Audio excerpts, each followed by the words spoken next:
Nelson High. You're smoking some of the best dope God ever put around here.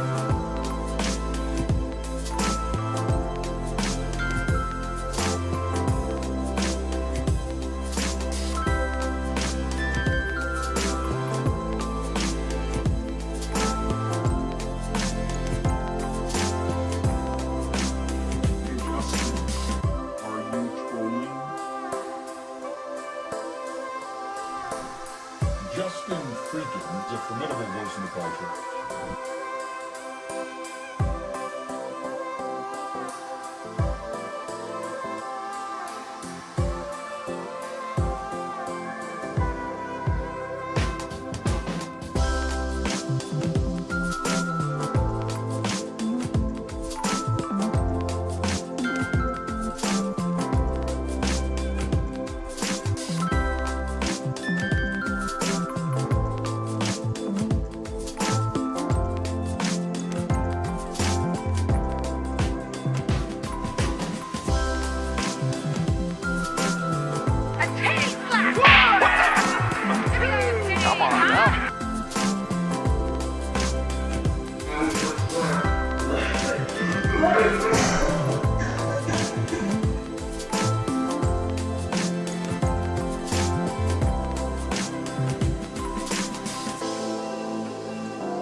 Thanks for watching. Stay updated about breaking news and top stories.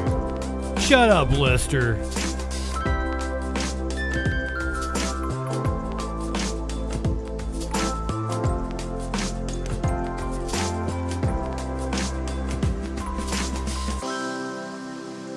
You live in sexual anarchy.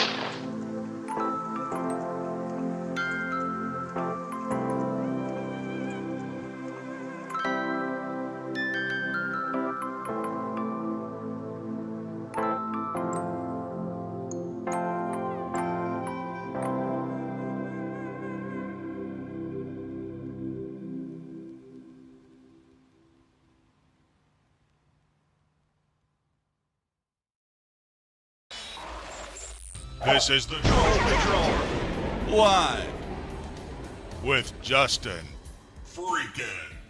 Welcome. This is the Troll Patrol Live. It's a freaking Thursday.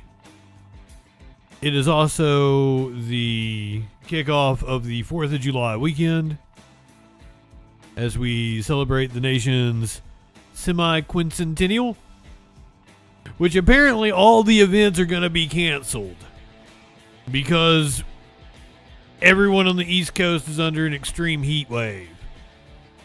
However, Trump is promising Trump is not only promising to go on with his rally, he is promising to give an extremely long speech.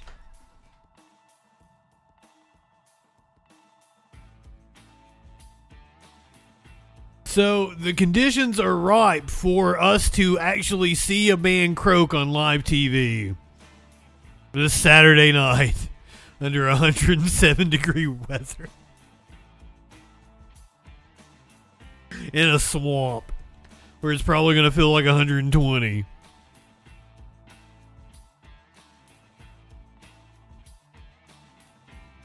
So I don't know. I think the 4th of July is becoming a can't miss event. However, usually for 4th of July here on the show, we watch a Capitol 4th. I've gone over at Carlton. This year it's Chicago and Kool and the Gang, Alan Jackson. The rehearsal concert for that was supposed to take place tonight. It has been canceled. The possibility of the Capitol 4th celebration being canceled looms, as they say they will make a decision come 10 a.m. tomorrow. So we'll know if we get Carlton, Alan Jackson, Kool and the Gang. It might not be cool enough for Kool and the Gang tomorrow night. But if the event goes on, that starts at 8 o'clock, and we'll watch that at Capitol 4th. There are events going on all day on Saturday, so I don't know what time I'll come on. The Trump rally is... I don't know if the rally is scheduled to start at 7 and Trump... If the rally starts at 7 or Trump is supposed to speak at 7. You would think he would want to wrap up in time for the big fireworks at the end. So if he was giving a extremely long speech, his speeches are normally about an hour and a half. He was going longer than that. Then 7 sounds like when Trump is planning on speaking. Because that would put him getting off stage at around, 8:45, 9 o'clock if he went 2 hours. And that's about complete darkness in D.C. fireworks time. I think the sun sets around 8:50. So probably you keep saying shit news like fucking turtle news. What are you talking about? Did he die? Because if you're talking about the 911 call, we covered that like 2 days ago. So why are you asking me about it? What Hunter Biden tweet? Stop being cryptic. God damn. You're worse than that asshole in the Discord. This ain't gonna be fucking... I don't care. That's worthless. Hunter's trolling Donald. Okay, cool. I got better shit. Jesus, Warlord.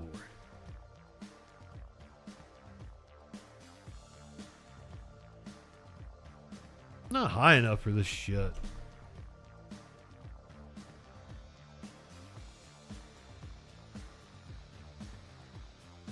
Don't interrupt me with your tomfoolery. You interrupt me when Mitch McConnell dies. If you've got that news, then you can say something. If not, sit back and enjoy the ride, because I got some crazy shit going on tonight. Video of a woman getting ran over in a driveway. We got an update on the House of Horrors we covered yesterday. That is one of the most fucked up stories. At least I can report to you that the young lady and the man apparently are not brother and sister. So that makes it a little better, I guess.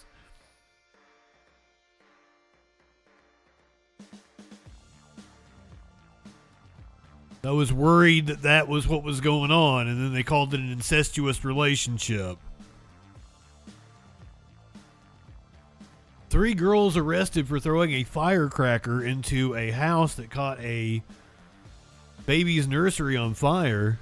Got an update on the couple that scaled the Empire State Building yesterday. All kinds of patriotic, good, semi-quincentennial content for your locking here tonight on the 250th birthday of this country, Eve.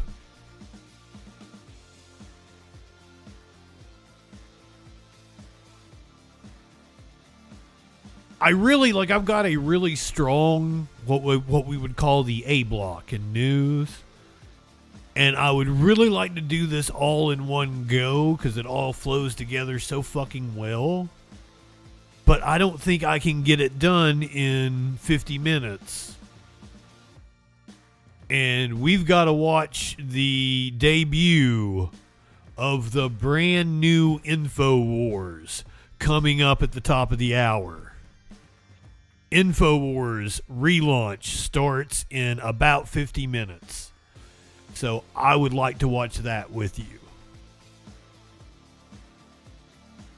Gender Fluid, Warlord. Bondi's Big Tits, Fuzzy Simba. Welcome in, friends. Good evening.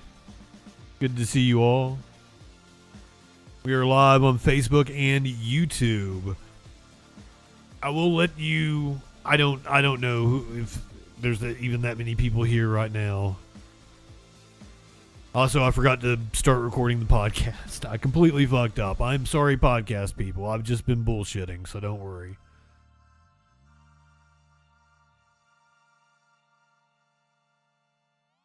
I think I am going to start having the live show be behind a paywall. I'm sorry. That paywall is just going to be like, if you're on Twitch, you get to watch the VOD if you have a subscription.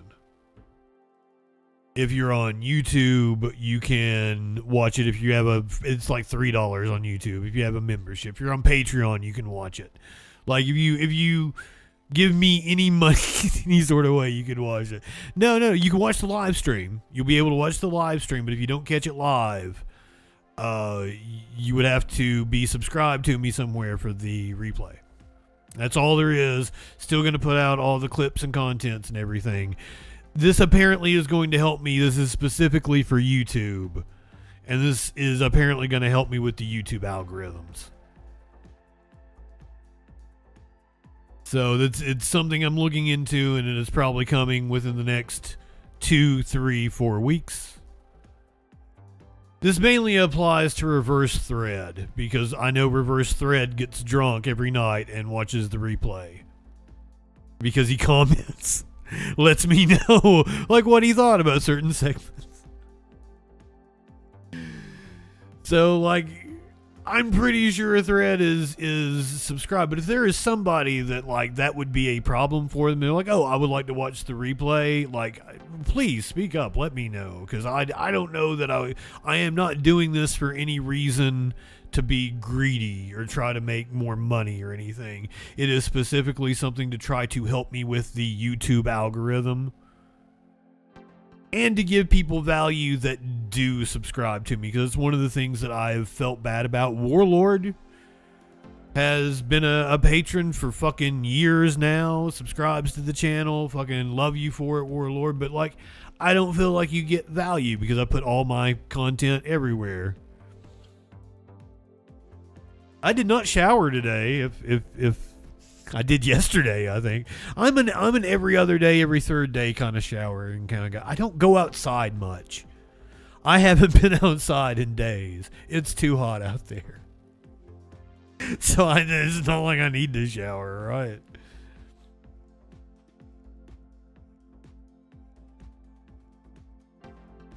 If my ass sweats, I will wash my ass. Life is too short to walk this earth for a crusty asshole. Wash your ass.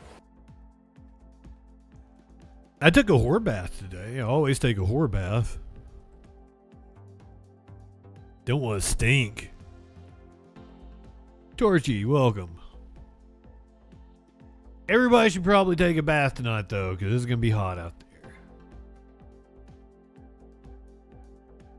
Everybody knows the schedule for this weekend. If the Capitol 4th happens, we will be covering it tomorrow night at 8 o'clock. We'll come on a little early. It starts at 8 o'clock, but it's possible, we're going to talk about that later in the show, that the Capitol 4th event doesn't even go on. I was really looking forward to Alan Jackson, Kool and the Gang in Chicago.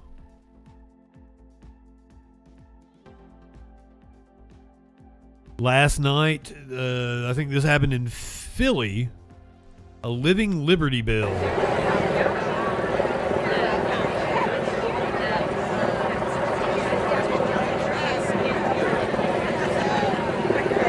You know, Torchy, I was reading before I came on about how apparently it's not only bad for pets, it's like all wildlife. When we set off fireworks, it fucks up all wildlife. So I don't know that we shouldn't just ban fireworks. I'll say that again. Frank, Minsky, and I don't want to be a party pooper. I like fireworks. I think it's cool. But if we're having a detrimental impact on pets, on the environment. Okay, it is 7 o'clock, folks. So this is going to take a while. So take a nice little breather. Then maybe we don't need shit going boom boom all the time. You came a little while ago. So, are we ready? Az, welcome in. Yes, so you just listen to me and then you follow my At Fragwitz here in America, it'd be hard to enforce that. wall there. Can you move somewhere else? And you'd have to appeal to people's, common decency and empathy for other creatures and people. And we just don't have that here. All right. So let's do number 1. Put your props behind your hand or your body, and let's look. Is it an honor to be part of the crack? Helicopter is shooting you right now. Okay. You don't know that, but that's what's happening. So just stand there. Make sure your feet are together. Just keep breathing. And the drone is up there also. So I don't know about it being a problem with the youth. I think the boomers are pretty bad. Okay, so no moving. And you're going to do this so many times in the next hour, you're going to go crazy. And so I was on crack. do the palm. Here we go. Stand by. I was on Stand crack. by palms. 3, 2, 1, go up. Shake them, shaking. They got the jazz hands out. Once again, this is a living Liberty Bell. It could be in D.C.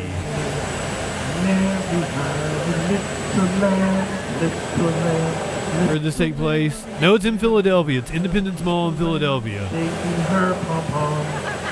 Shake your pom-pom. Keep going. Shake your pom-pom. There you go. Here we go. And we're gonna take it down. And it sucks. It sucks that this is the semi-quincentennial of the country. I wasn't around for the bicentennial in '76. I've seen pictures. It was a huge celebration. Everybody was into it. It'd be fun to do shit like it because there's all kinds of events going on. We're going to cover the cool events here at the beginning of the show, and we're going to slowly get into the fascist propaganda. Shake your flag, shake your flag. But there's cool shit. Alabama. And it would have been nice to be proud of a country. Sing along with me. Alabama. But we're just in such a weird spot. We have not lived up to the ideals of freedom Delaware, Georgia, and national unity. And I'm going to tell you why. And it's you Republicans. I've got it all laid out for you. It's obvious. Kentucky, Louisiana, Maine, Maryland, Massachusetts, Michigan, Minnesota, Mississippi, Missouri, Montana. Quesadilla, welcome in. We really do. If something drastic does not change, North Dakota, Ohio, Trump is going to be a dictator, Pennsylvania, Rhode Island, South Carolina, presiding over our 250th birthday.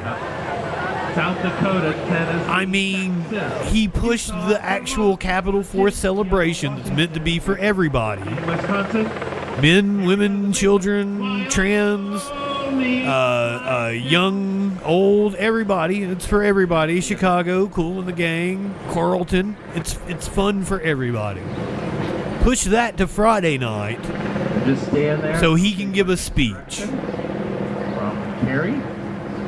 I mean, that's disgusting. Everybody should be appalled by that. Yesterday, he said he's going to give the Congressional Medal of Honor to him and his 2 dick-ass sons. And that he wanted to have a threesome with them. His 2 beautiful sons. He wanted to have a threesome with his 2 beautiful sons. He literally said that.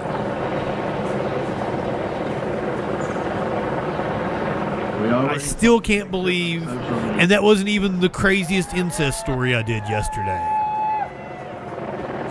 Hey, does everyone know God Bless America? Okay. So TV cameras that are here. The fuck is this country? I'm this old. Quesadilla, welcome in. This is the Living Liberty Bell. They did this last night in Philly.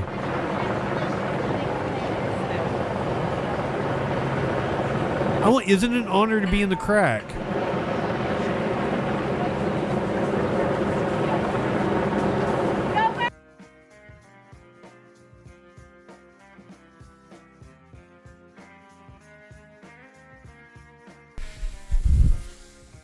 Abortion of the stage, Phil. That is awesome. Fragwit, Speeble, welcome in.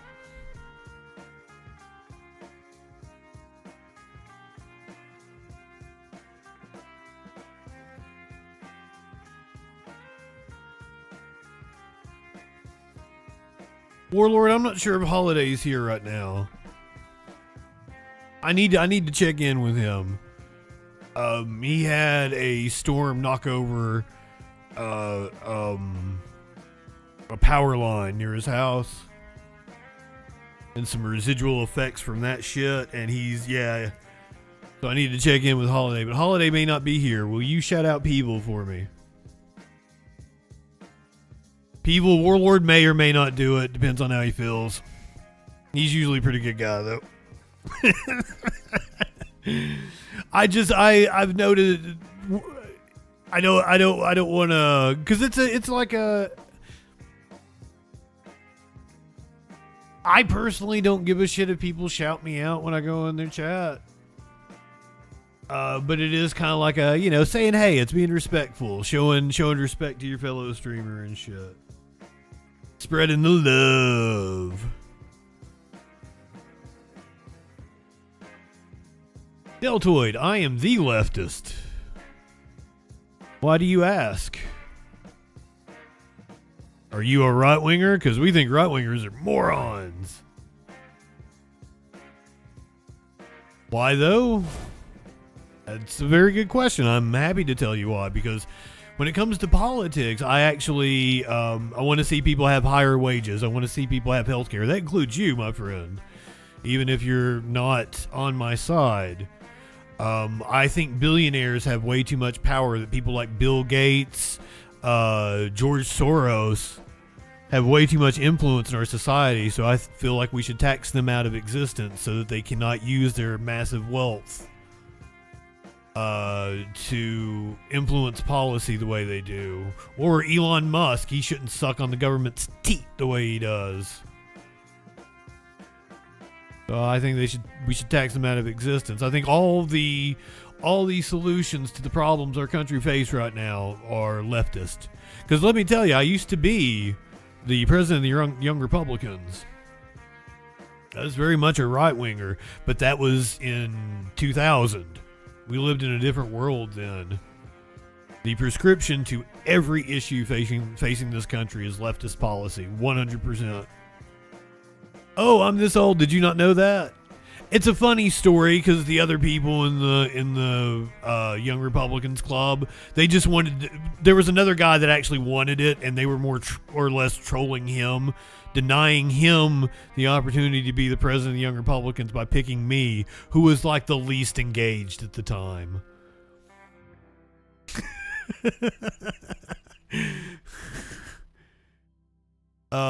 So I was predominantly a Republican at the time because, like, the girl across the street from me, I kind of had a crush on her, and she was a Republican. Joe stole money from Ukraine. That's the dumbest thing I've ever heard. Joe Biden did not steal money from Ukraine. Come on, man. And even if he did, like, man, the dude's only worth like $10 million. He grew up in a house that looks a lot like the house that I grew up in. His kids grew up in a house that looks far more like the house that I grew up in than fucking Trump or any of the highfalutin Republicans. Far closer to my socioeconomic standard. I don't even like Joe Biden, but I'll take him over most Republicans any day.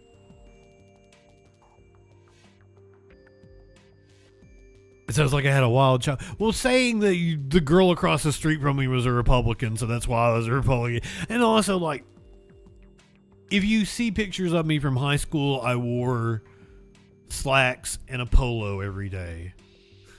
I tucked it in. I was very preppy. I was a much different person. I got laid and I smoked pot, and everything about my opinions changed. That's pretty much way. That's one of the reasons why I have the outlook I do on people only have right wing positions because they haven't got laid or they haven't smoked pot. I think anytime I see a Mormon, I want to take him to the side. I want to be like, hey, dude, let's take you to a prostitute. Let's get you a joint. What does it mean to selectively ignore crimes from my side? That's weird. That is weird for a right-winger to ask me. Like, they're fucking a felon is the precedent right now. What crimes do I ignore from my side, motherfucker?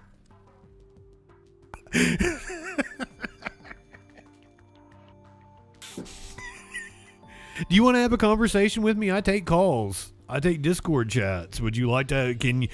Are you man enough or woman enough? For all I know, just more than likely, right wingers in the chat, you're gonna be a man. Are you man enough? And do you have the balls?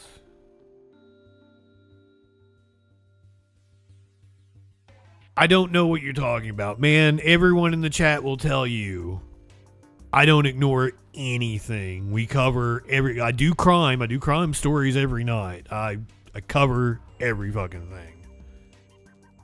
So if you're gonna accuse me of being biased, you need to like actually know what you're talking about. The chat would like you to call in. Leftist, welcome in. Dark Horse, my friend. Jelly.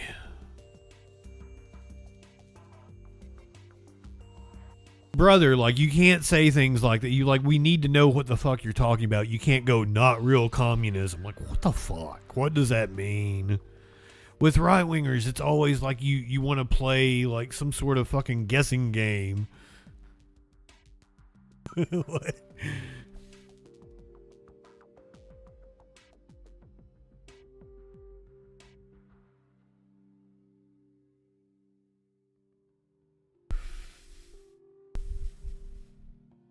Clinically, welcome in.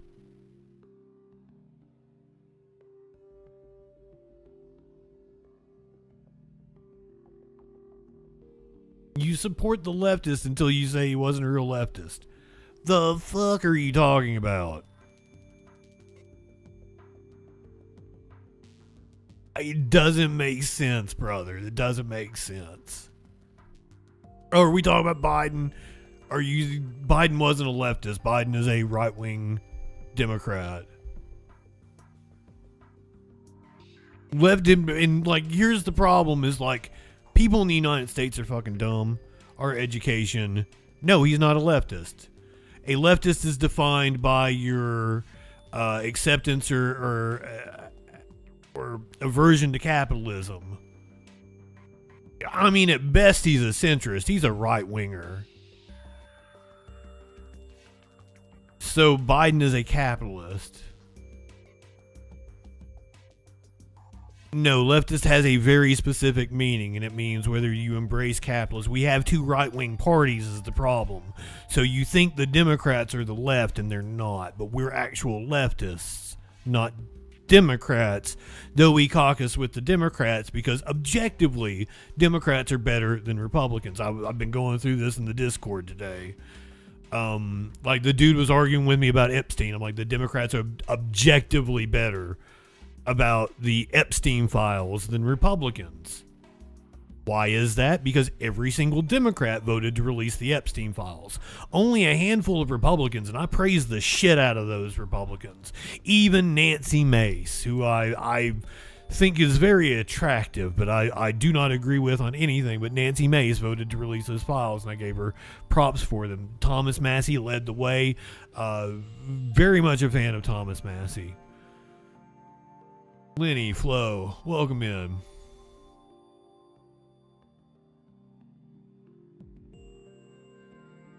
a leftist. Zohran Mamdani is a leftist. Bernie Sanders is just slightly left of center. And do you notice how the Democratic Party is adverse to them? What are you talking about, man? This is why, talking with right-wingers in the chat is so weird. You make up positions you think I take. It's so odd. You can't have a conversation with me. You're like, you're gonna denounce somebody in the future. The fuck?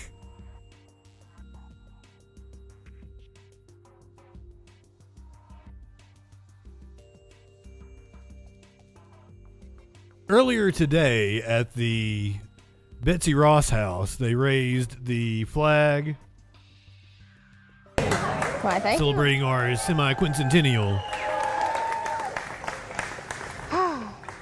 Good morning, friends. Good morning. Hey, Betsy. Thank you for joining me here today to raise this flag with pride and purpose. Now, you must know that flags are not typically flown ceremonially in my time, but I must admit that this flag has a great deal of significance to me personally. Yes, perfect time. I'm glad Betsy Ross brought this up. It's a perfect time for a little history lesson. We didn't even have a Pledge of Allegiance. The idea of a Pledge of Allegiance, fucking antithetical to everything this country was supposedly founded on. Now, don't get me wrong. I'm well aware our founding fathers, hypocrites, is all get out. Slave owners that talked about, inalienable, God-given rights. Yeah, fuck off. But the whole flag thing, she said it. They didn't fly it ceremonially. That came later. In the late 1800s, the Pledge of Allegiance itself, just a marketing tool. A flag company did an essay contest just to sell more flags.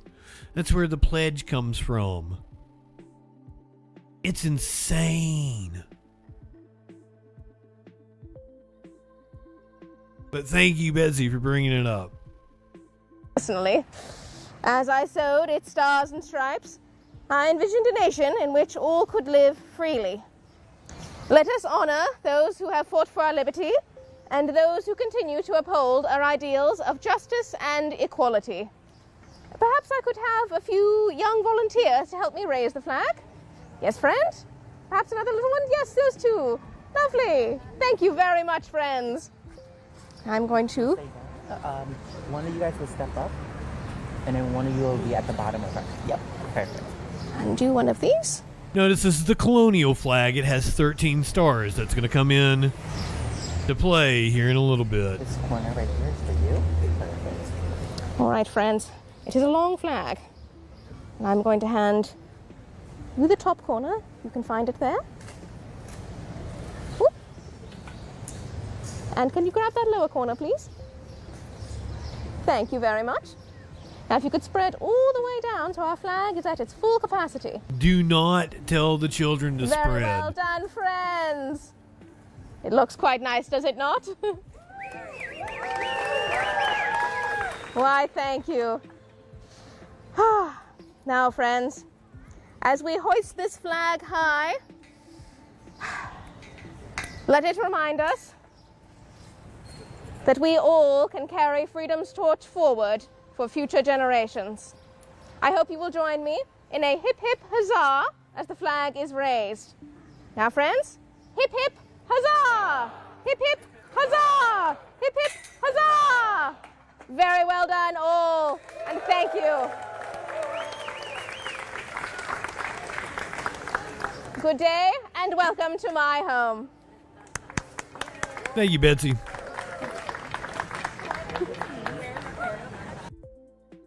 That made me feel patriotic. We have not said the pledge here on the show in a little while, so we should do that right now. Everybody put your hands over your hearts. Here on this 4th of July Eve, we're going to say the Pledge of Allegiance. Please join me. I pledge allegiance to the flag of the United States of America. Thank you very, very much for letting us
good, kids.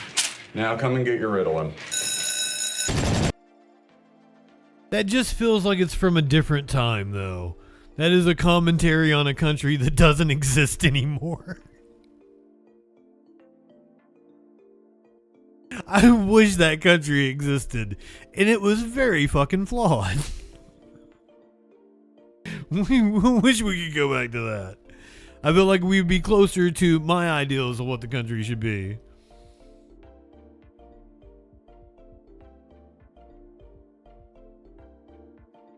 What in the fuck are you talking about? Man, people are gonna get tired of you, not because, like, they're not tolerant of your views or anything. Like, you're just dumb. You're getting mocked in the chat. It's hilarious. Now, everyone knows I'm a foodie, so I'm very interested in what kind of foods did they eat in 1776. I'm getting a taste of colonial times. These are the types of foods that would have been served at a grand banquet in 1776. There would be a minimum requirement of 6 meats. 6 different meats. Correct. Yeah. Wow. So they ate well. There were also dishes of stuffed pounded meats that were called olives, but did not include, well, olives. Stuffed pounded meats. Stuffed pounded meats. Like, I mean, why is everybody so horny here? 6 different meats. Correct. Wow. So they ate well. There were also dishes of stuffed pounded meats that were called olives, but did not include, well, olives. Drake, why do you feel like they boiled everything? They cooked on like cast iron over a open fire. Oh yeah, deltoid. I'm totally a vegan when I got excited when they were talking about 6 different meats. Me and my southern accent over here that probably can cook barbecue that you've never even tasted in your life. Fuck off, dude. You're a stupid fuck. Or no olives. Stuffed pounded meat was my nickname in college. The olive refers to basically its shape. The good folks at the King's Arms in Williamsburg, Virginia showed me the multiple savory pies that would also be served. This one is the game pie. Game in this case would be venison and duck. There's a practical reason why pies were popular in 1776. There were not food warmers per se, so the layers of crust in the pie actually kept it insulated so it could get to the table warm. Wow, okay. Guests would also be offered multiple types of ham. The mustard and the chutney, very nice together. So, no hot dogs or hamburgers at the first 4th of July, but if this spread is any judge, the Founding Fathers were doing just fine. Damn right.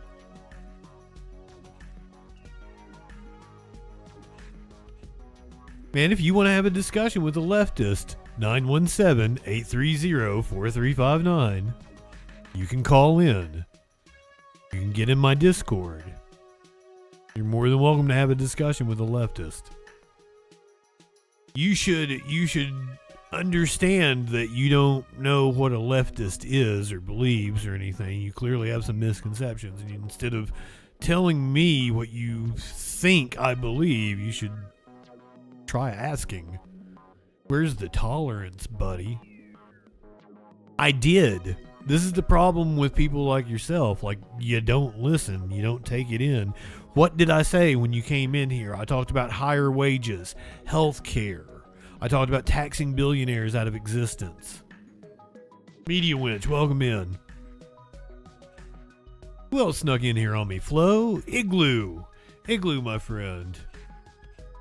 Warlord, if you're still here, you need to add Park Horse, Igloo to the list. Drake, it's been dead. Good to see all you fine people. Lenny also needs a shout out.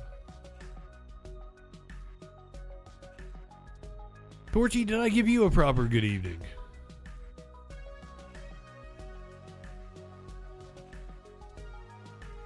Love you all.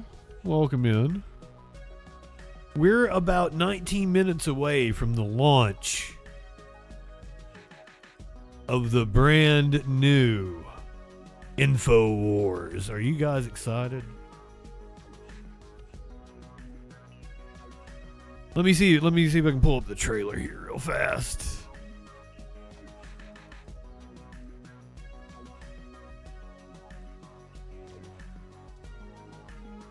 The brand new InfoWars launching in 18 minutes.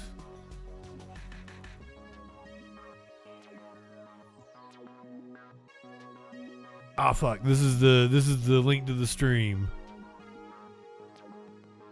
Oh no, I was off. Or are they fucking with me? It says 8 p.m. now. It said 7 earlier, I swear. But they could be fucking with me. I was trying to kill time.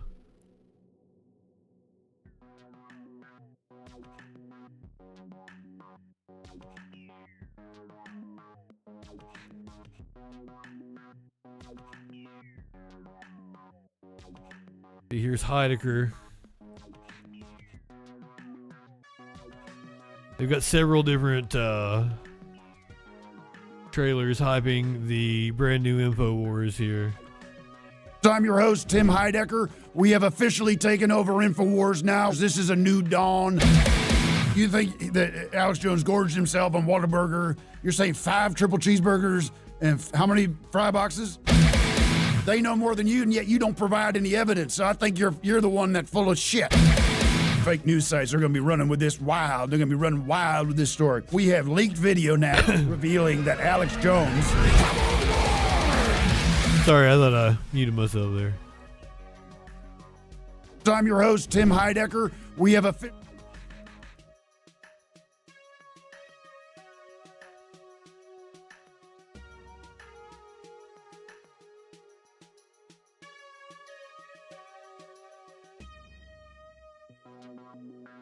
Welcome to Real Info. Oh, I'm sorry, I was muted. This is the official launch promo. To introduce to you our official mascot, the InfoWars elf. He's made of cartoon. I drew him myself. Well, I stayed up all night drawing, and I put it in the computer, and I wrote this entire song. And I got an email from corporate that said the InfoWars elf is not a direction they're interested in exploring. Forget that I mentioned the InfoWars elf, a swing and a miss. The headline is this: welcome to Real InfoWars.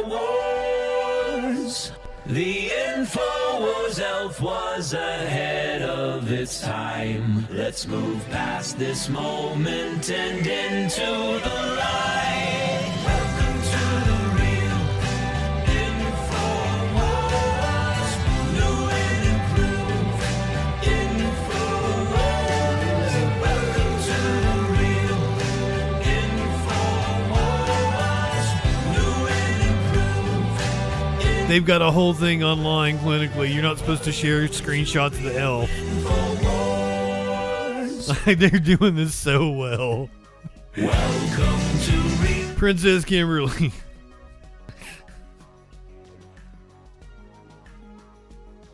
God, I love this.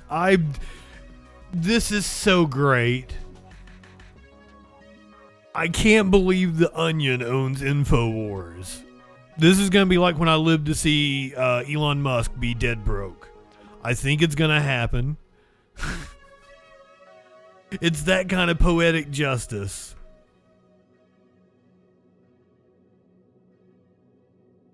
Deltoid, my man, I want to talk to you. I want to speak to you clearly here. I hope you're trolling. I hope you're not really as stupid as what you're coming across, my friend.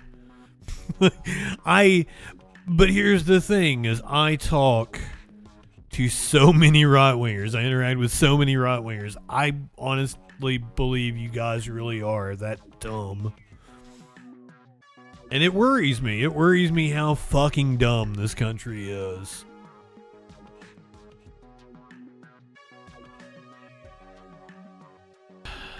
And it part of me, and it makes me want to give up and be cynical and fuck it, I should just take advantage of the dumb people like everybody else is doing, like fucking Trump is doing. Nothing matters. Ethics don't matter anymore. Being truthful and honest and sticking to your beliefs don't matter anymore.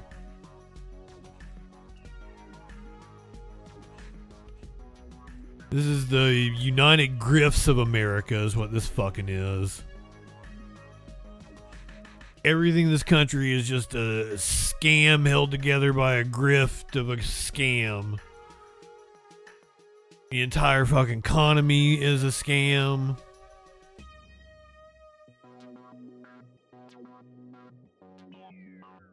It's fucked. It's fucked. And everybody feels it. Even the right-wingers feel it. But like they can't point their finger at the system.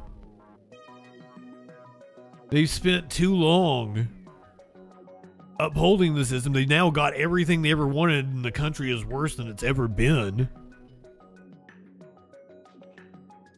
So I don't know where we go from here. The national mood is pretty sour, pretty dour.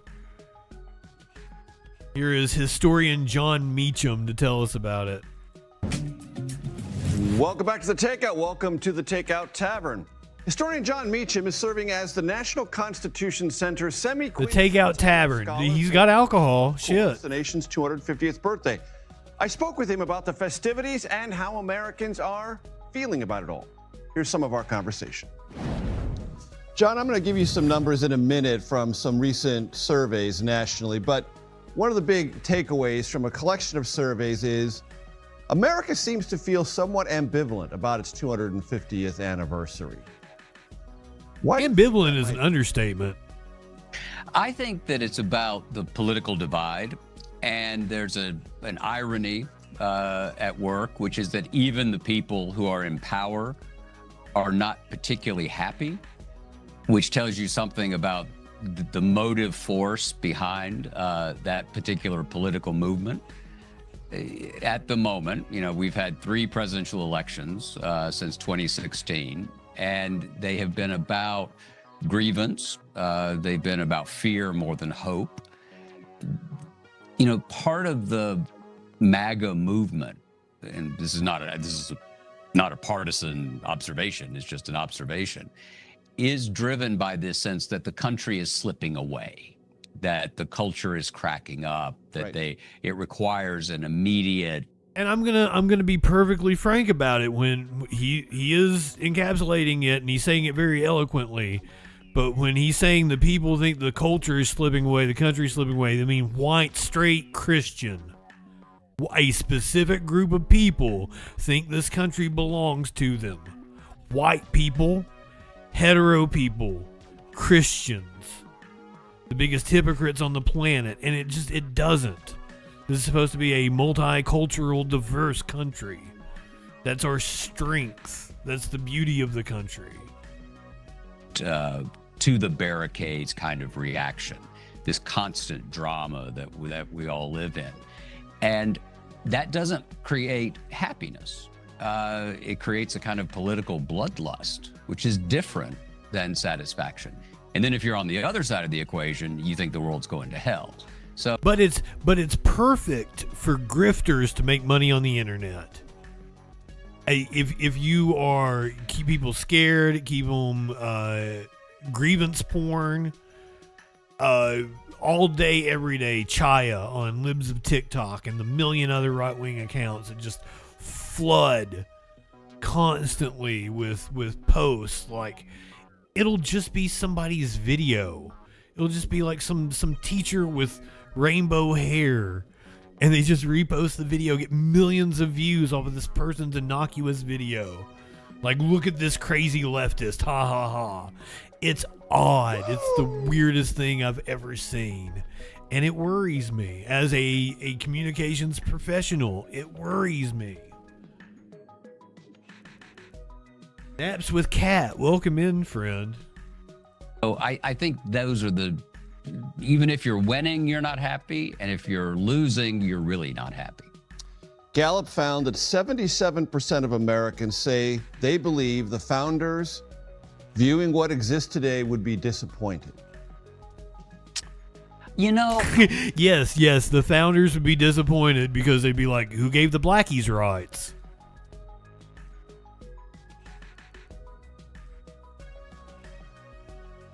They were racist slave owners.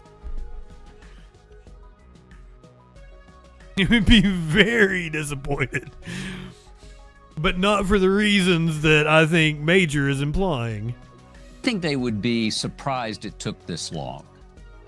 Honestly, you know, when you really dig into the Federalist Papers, when you think about what they worried about most, it was about human passion overwhelming reason.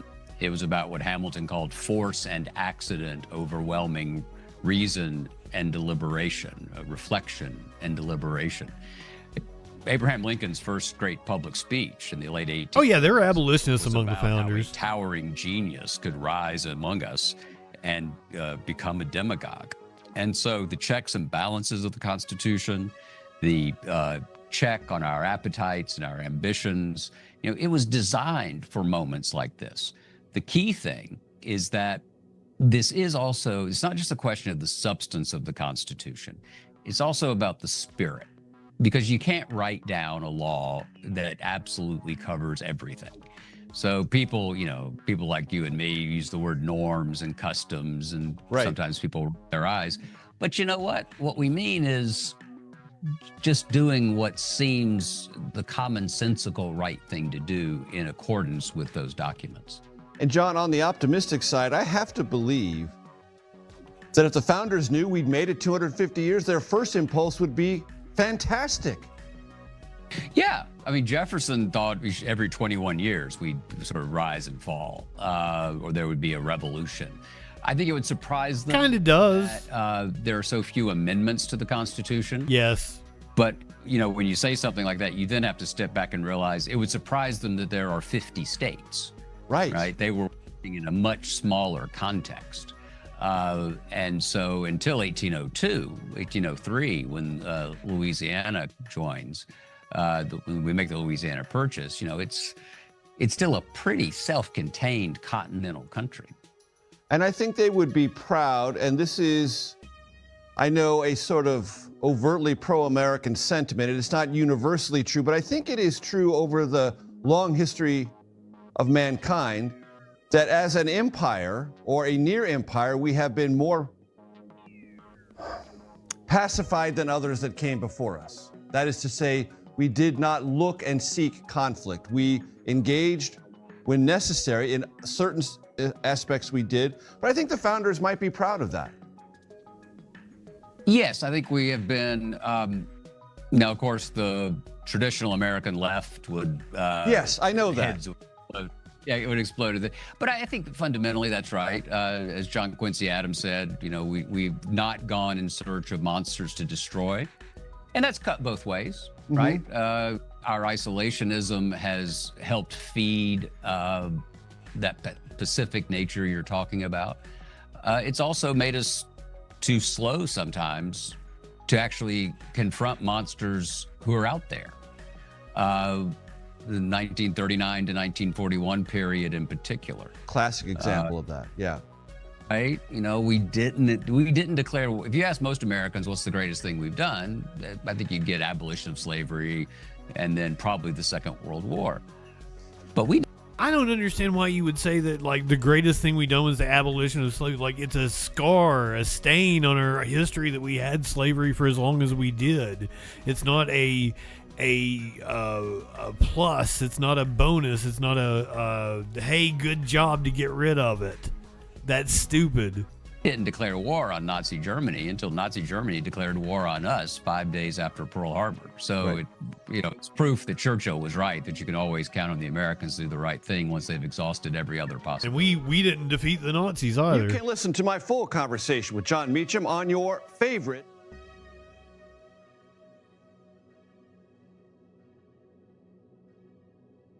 I wouldn't go that far, Flo. Like, we definitely had a part to play, but it was just the Soviets throwing thousands and thousands and thousands upon thousands of soldiers, hundreds of thousands soldiers at the Nazis. That's what defeated them.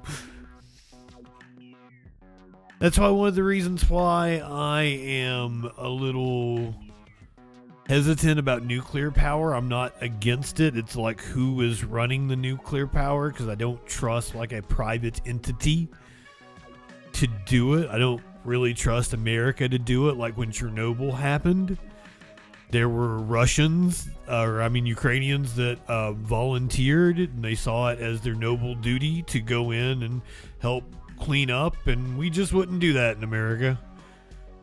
We would have a disaster, and we'd put a dome over it, and we'd be like, just don't go near it. And we wouldn't actually clean it up.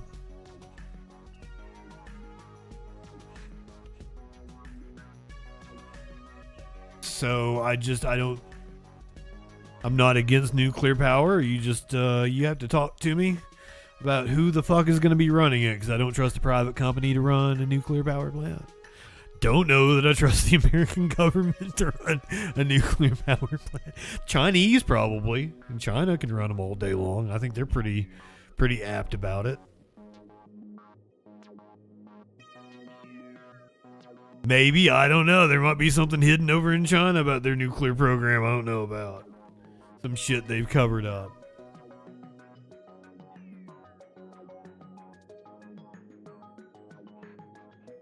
Most black Americans do not fly an American flag. That shouldn't come as a shock to anybody. Business is booming at a suburban Detroit custom flag shop, thanks to the nation's semi-quincentennial. The 250 flag is very exciting. It's something new in the flag business, which we haven't had for 50 years. Many Americans, such as Linda Cunningham, are outwardly embracing America's upcoming 250th birthday. I love the American flag. I love the whole concept of it. Others not so much. Well, I used to fly it all the time, especially on holidays that we celebrated the country. I have not flown my flag the last year. A new poll conducted by the Associated Press and Newark Center for Public Affairs Research indicates Americans' views of Old Glory are divided by politics, age, and race. Republicans and older white adults are especially likely to fly the American flag, while younger Democrats and black adults are more likely to say they don't fly it. Views of the flag track with other deep divisions among Americans, who see their country's history and accomplishments very differently. Donald Trump has made it so that people of color and people that are not white are really not a part of this country. We're just here. We're props. We're not here. This is not our country anymore. This is the country of Trump. Cunningham is a conservative, but her love of the flag has more to do with it being a symbol of freedom as opposed to one of political ideology. I know there's so much going on in the world right now. You can't call it a symbol of freedom and then do everything you can to take away people's freedoms.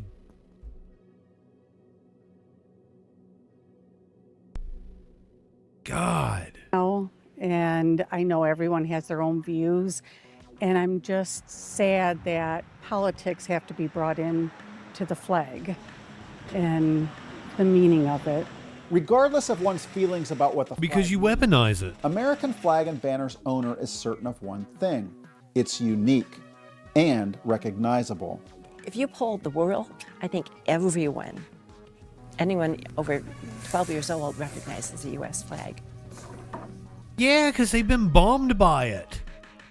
They've had planes fly over their countries and drop bombs on them with American flags on it. They're scared of it. Dumbass.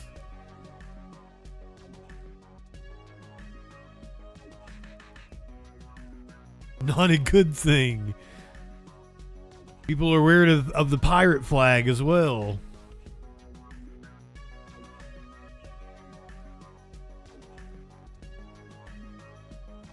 Mount Olive pickles. And you guys know I hate pickles. You know there's got to be something to it if I'm doing a pickle story.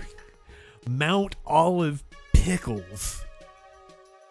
Pulling out of the... I think it's the Great American State Fair. A lot of traction on WBTV.com. A famous North Carolina company has pulled out of the Great American State Fair due to a Confederate flag display. That event, of course, taking place right now in Washington, D.C. North Carolina's booth drew some controversy when it appeared to display an altered version of the Confederate flag.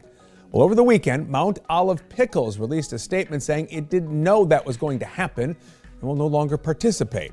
We should note North Carolina's booth is not sponsored by the state government.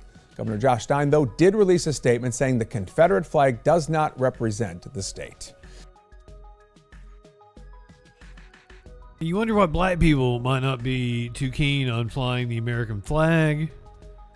They've got symbols of the Confederacy and their oppression all around them, the Confederate monuments.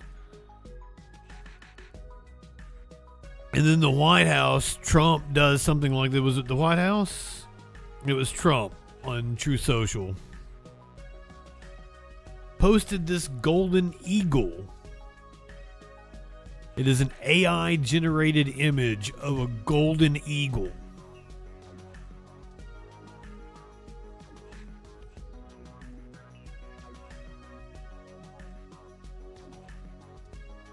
Does anybody notice anything about the golden eagle?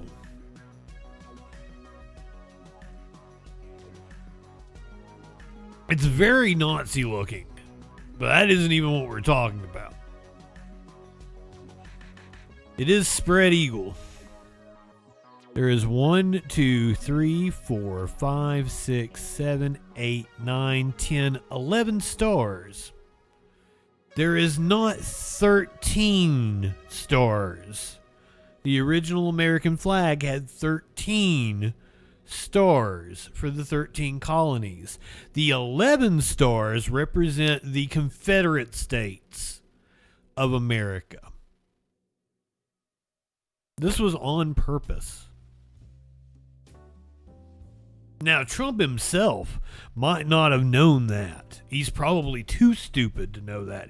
Hell, I didn't even, realize there were 11 stars when I first looked at it. It had to be pointed out to me.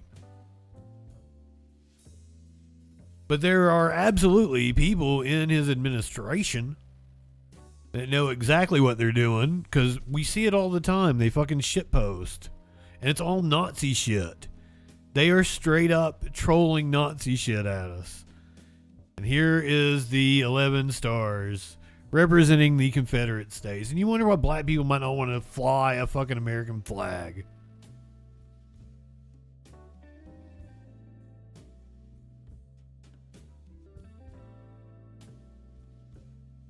Great American State Fair is underway. That's what Fox News saying. Full swing, full swing. This is the Great American State Fair in full swing. All of this as festivities are in full swing in Washington for America's 250th birthday. Today's theme at the Great American State Fair, Horsepower of America, showcasing the nation's innovation. Mark Meredith is live on the national. All of this as festivities are in full swing in Washington for America's 250th.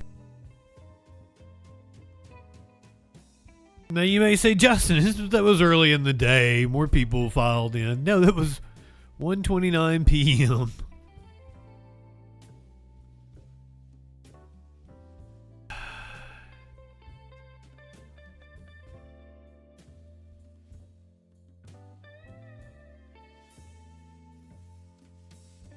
Trump took to Truth Social.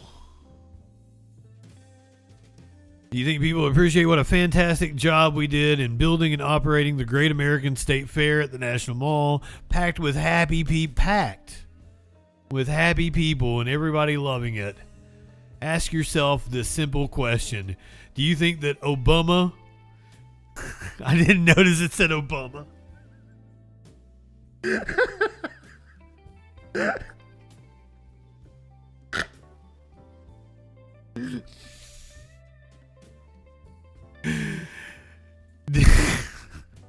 Do you think that Obama or Sleepy Joe Biden would have done it? The answer is no. No, Obama or Sleepy Joe Biden would not have done it.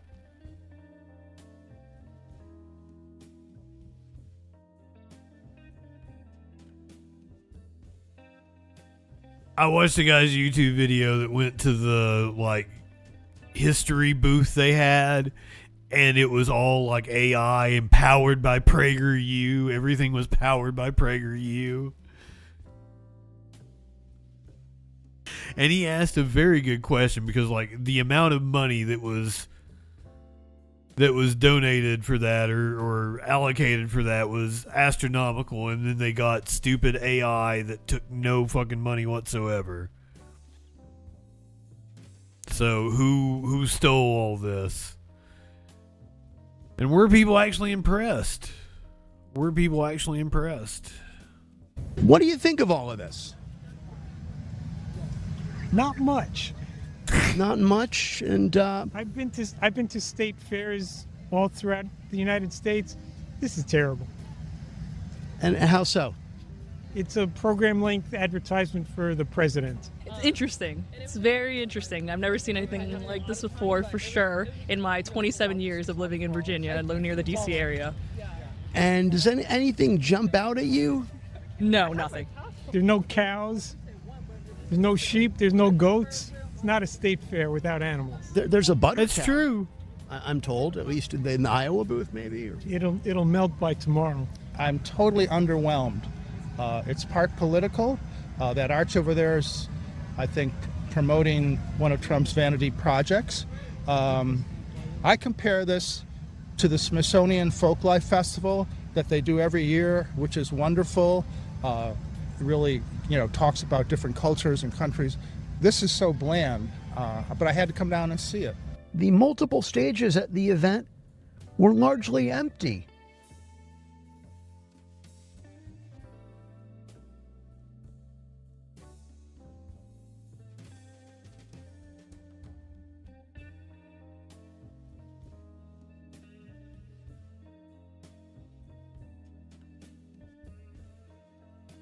Tomorrow night, hopefully, we're going to be doing Carlton, Chicago, Kool and the Gang.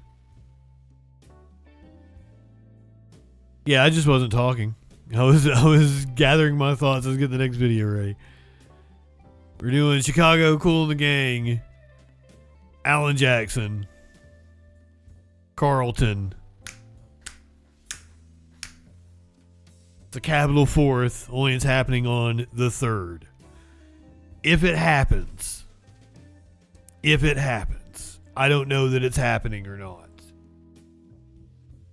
The reason a Capitol 4th isn't on the 4th of July, it's on the 3rd, if it happens, is because Donald Trump is going to be holding a rally on the Mall. He is the main event. He giving a speech is the main event for this Saturday. And he says it's going to be extra long.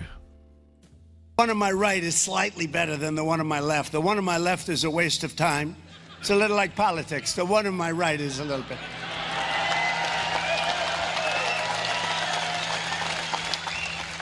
It's not great. I'd give it about a 2 on the scale of 10.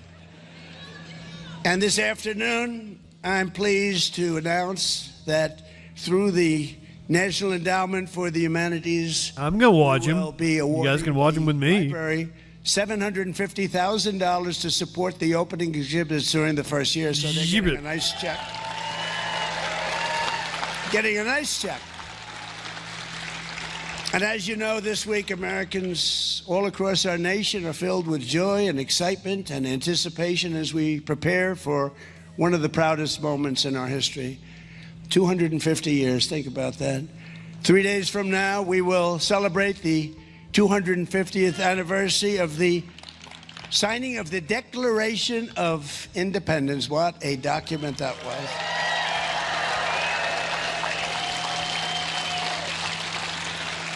And this week, we look back on 250 years of glorious freedom, and we took so much time and so much effort. And by the way, on July 4th, it's going to be approximately 107 degrees out.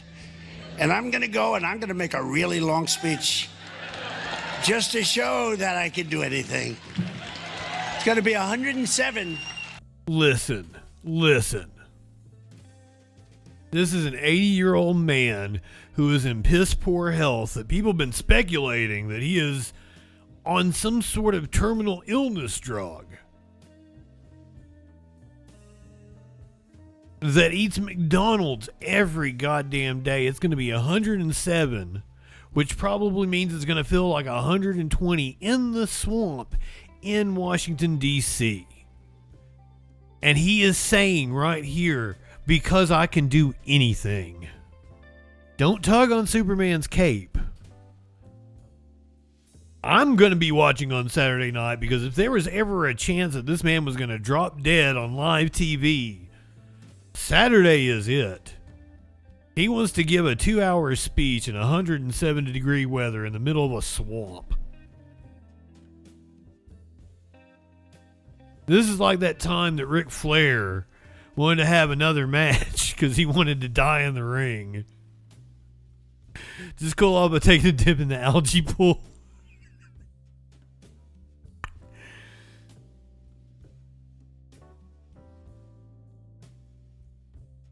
Washington, D.C. under extreme heat warning, as well as the rest of the goddamn East Coast, as a heat dome moves in and affects 200 million people. And we know this most of the heat wave country is baking most of the country. Nearly 70% of the nation is feeling temps above 90 right now. Here's NBC's Ryan Nobles. The temperature here in the nation's capital is expected to climb into the triple digits yet again. It could be that way through the weekend. But it's not just here in Washington, D.C. that they are dealing with extreme heat. It is up and down the East Coast into the Midwest. Multiple cities are bracing for temperatures over 100 degrees. It's expected to impact things like Amtrak. They're warning that there could be delays as a result of the extreme heat. And also, there's a real concern about the power grid. The mayor of New York City suggesting that folks keep their temperature at 78 degrees inside of their homes so that air conditioners don't trip and break the power grid over the next couple of days because it is going to be so hot. Now, there's a lot to keep in mind here because this is a holiday where people spend their time outdoors. The big key, of course, is to stay hydrated, stay out of the sun as much as possible, and make sure you listen to your body. If you start to feel that you're getting a little out of sorts, that could be heat exhaustion, and that can be a real problem. So the next couple of days, it's going to remain warm. It will probably be like this through the holiday weekend. So a lot of people are looking to have fun, but they also need to stay safe. I'm rooting for it to get hotter. I want it to roast the little piggy that thinks he's going to give a speech on Saturday afternoon. And here's the thing. I love doing the Capitol 4th celebration. You guys know this. We've done it every year for years now since it started again after COVID. We've done it every year. But it may not take place this year. Beach, the 4th of July holiday brings big crowds and a lot for lifeguards to watch. We get to the afternoon and we're looking for 10 kids at once, almost to the point you can't keep track of which one is found and which one's still lost. But so just remind your kids, if they get lost, don't look for a long time for mom and dad. Find one of the high chair lifeguards in the high chair. Shore Beach Service Director Mike Wagner says heat-related calls can come on quickly. He says people should drink water, take breaks, and get help before someone is close to passing out. During the day, lifeguards over on the beach are paying attention to the crowds, the heat, and the water. But here overnight, it's a different story. The town has a different concern. They are bringing new upgrades to their security camera system to pay attention to what's going on here after hours in areas that are supposed to be closed. The town says public safety camera upgrades have been installed and more are coming to the Coligny Beach parking lot, Coligny Beach Park, and parts of the nearby beach. Public Safety Director Bob Bromage says the upgrades follow years of complaints. Over the past several years, we've had increased complaints of juveniles and young adults in large groups gathering, fighting, bringing handguns to the beach, doing drugs, alcohol, underage. So fun. Brumage says the camera... You want to get rid of people having fun. ...using the beach legally. The town says video access will be restricted and used only for public safety, law enforcement, and emergency response purposes. Mm-hmm. It's great because it's so family-oriented. There's kids everywhere, and so I think safety is really important. The town is also reminding people that Coligny Beach Park, beach access facilities, and town-owned beach parking lots are closed from 10 p.m. to 6 a.m. This wasn't about the Capitol Fourth, though, like I thought it would be. A heat wave sweeping across the eastern United States is threatening holiday celebration this weekend. United States Capitol Police announced on Thursday that the public viewing of the rehearsal for a Capitol Fourth, the annual holiday concert special produced by PBS, has been canceled because of the weather. After a safety consultation with the Office of the Attending Physician, due to the excessive heat, only essential personnel will be permitted to attend tonight's rehearsal for a Capitol Fourth concert. They added that the status of the actual event on Friday remains up in the air, and an announcement will be made by 10 a.m. Eastern.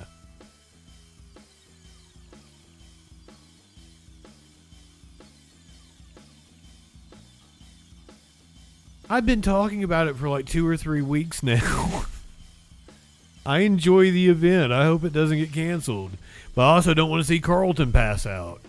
However, Trump is going to give a speech, and I do want to see him pass out or worse. Apparently, a lot of the donor money was redirected to... What kind of fund was this? A Trump initiative. So a lot of the donor money for this America 250 event was funneled into a Trump initiative. A new report claims donations to the bipartisan America 250 nonprofit were redirected to the Trump-backed Freedom 250 initiative. It says that happened without donors' knowledge at all. The interim report is from Democratic staff on the House Natural Resources Committee.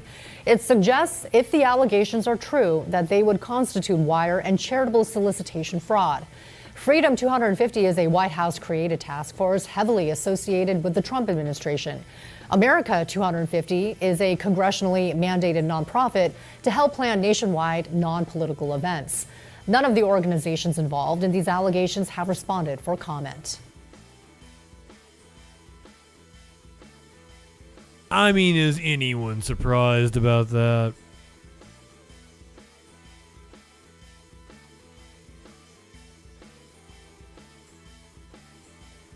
All of the corruption,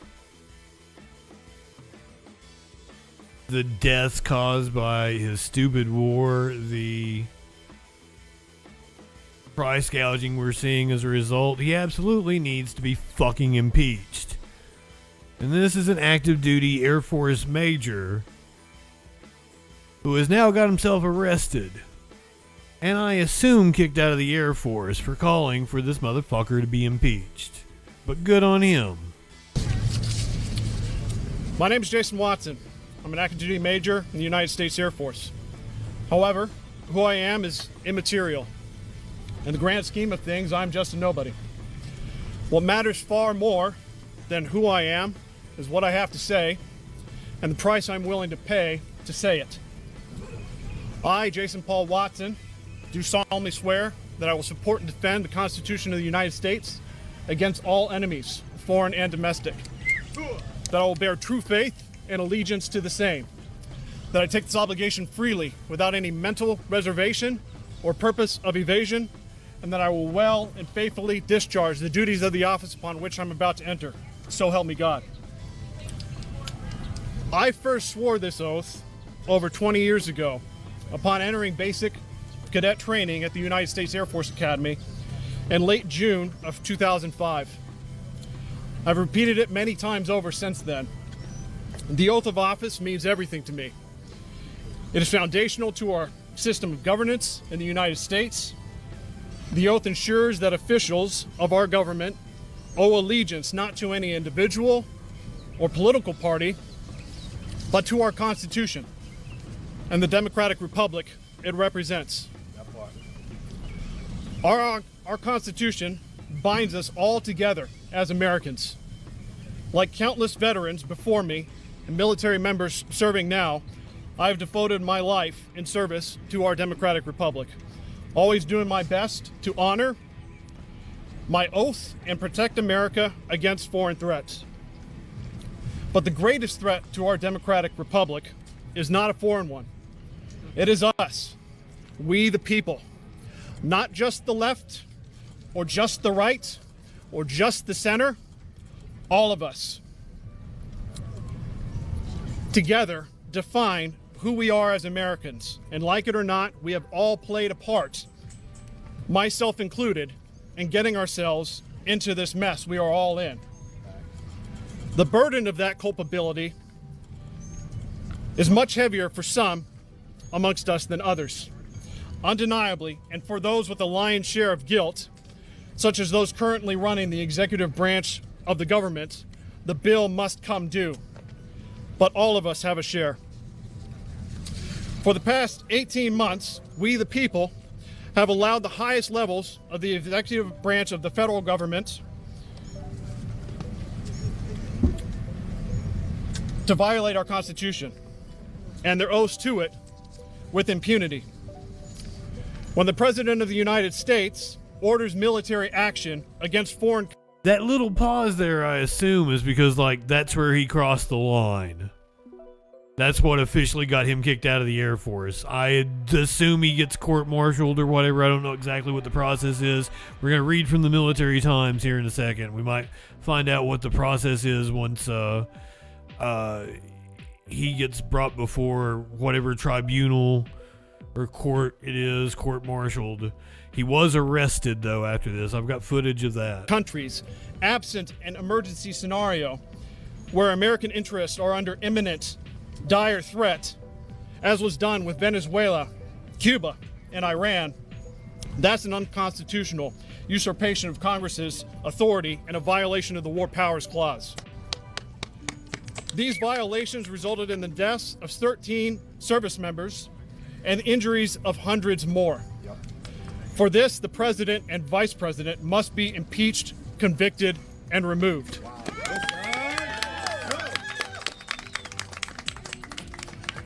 When the President of the United States grants an unelected mega donor sweeping authority to shut down large swaths of our federal government, along with unrestricted access to our government databases, that's an unconstitutional circumvention of Congress's advise and consent authority under the Appointments Clause and Congress's power of the purse under the Appropriations Clause.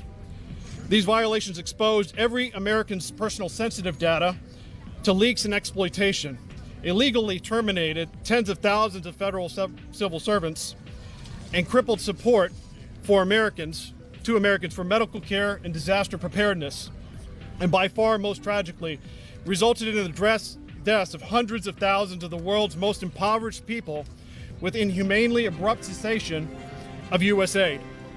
For this, the President and Vice President must be impeached, convicted, and removed. When the President of the United States directs the Department of Homeland Security to deny hundreds of people any due process before illegally detaining them and sending them to a foreign prison notorious for human rights abuses, that's a violation of our Fifth and Eighth Amendment rights. Most people sent to CCOT never committed any violent crimes in their entire lives, but are being defamed as violent criminals to this day as a pretext for the torture they suffered in El Salvador, paid for with U.S. taxpayer dollars. For this, the President and Vice President must be impeached, convicted, and removed.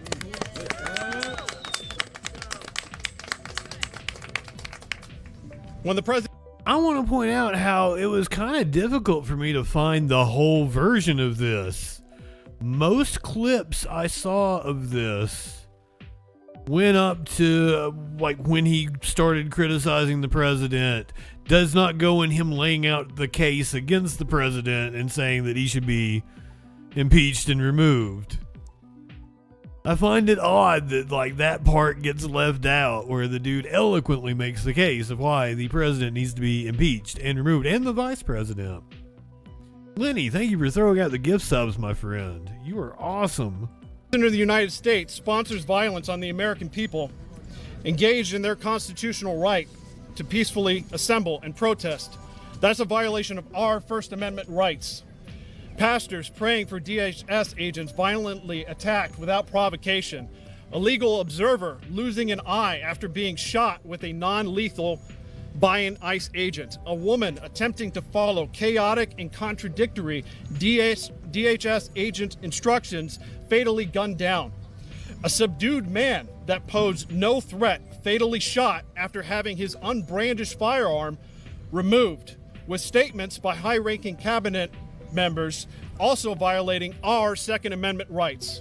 For this, the president and vice president must be impeached, convicted, and removed. There are innumerable more impeachable offenses that I could cover. Denying congressional oversight of immigrant detention centers that look increasingly like CCOT.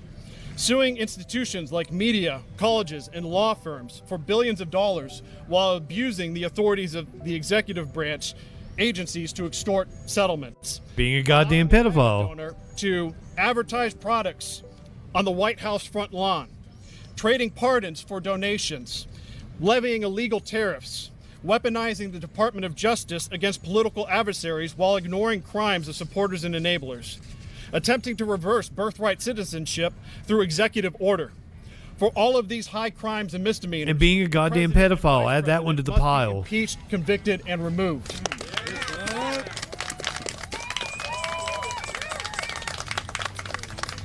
The constitutional All of that shit you listed, but also he's a goddamn pedophile. to restore fidelity to our Constitution.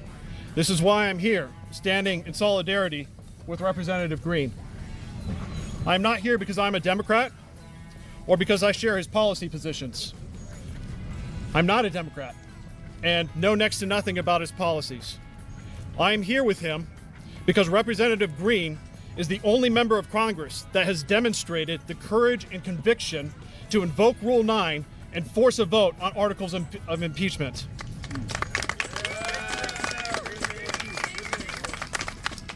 If Congress followed his example, we could remove the entire Trump administration. But Congress remains unconvinced of the urgency and necessity for them to honor their oaths. So we must persuade them with our unrelenting, uncompromising civil resistance. I am calling on average Americans everywhere to peacefully exercise your First Amendment rights en masse every day until this administration is removed and our democratic republic is restored. I believe in America. I believe in us. If just a nobody like me can take a stand for our Constitution and our democratic republic, then you can too. I hope you will join me in the defense of our republic. Thank you.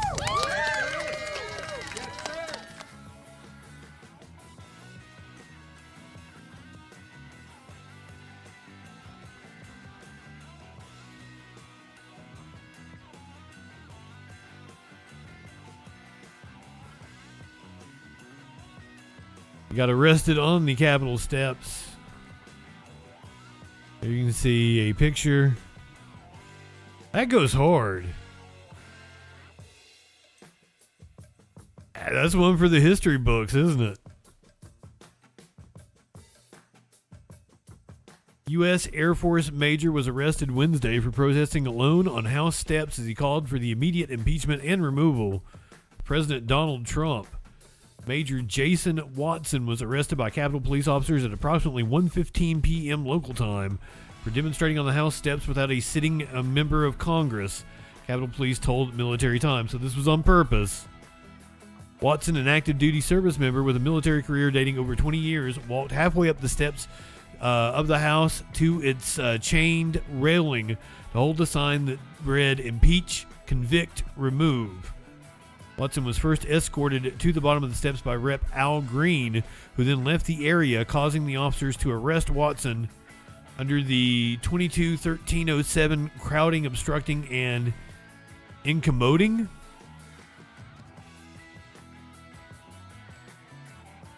I don't know. We might have to look that one up. Incommoding?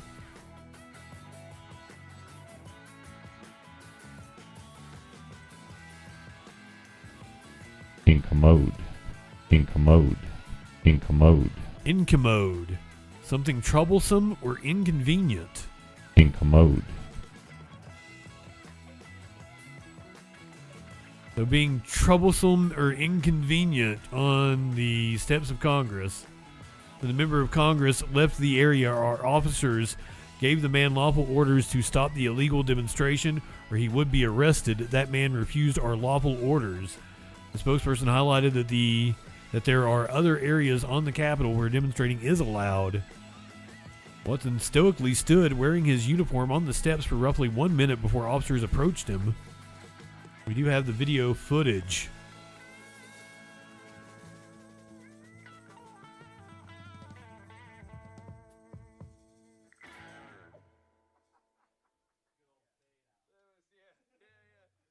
Possibly.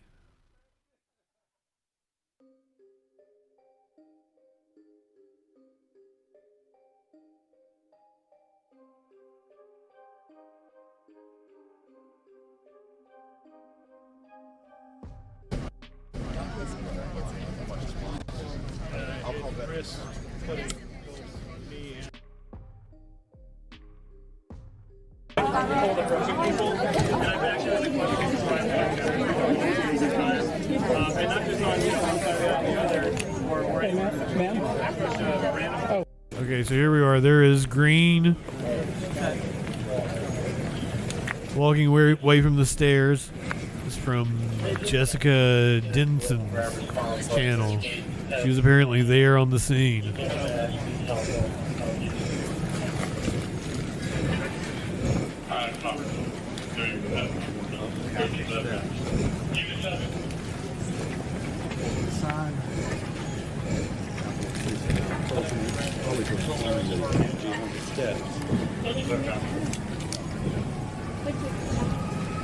Hold the sign up. Impeach, convict, remove. Want a uniform.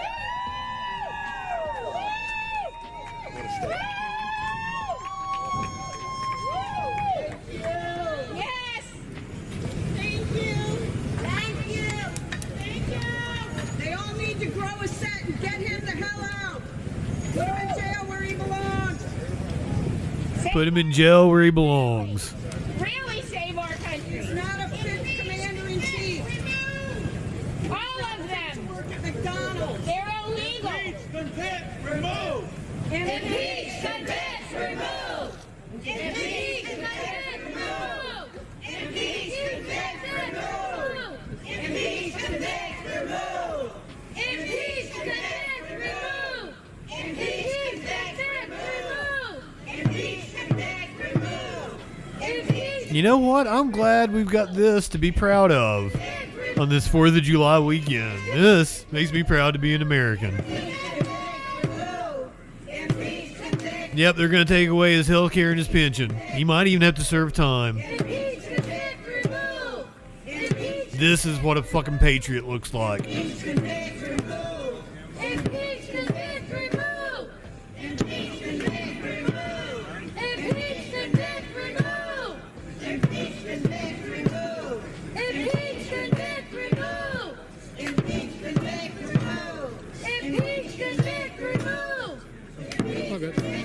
Once again, I'm sad this went under the radar. I'm sad that all the clips I've seen of it have been so short.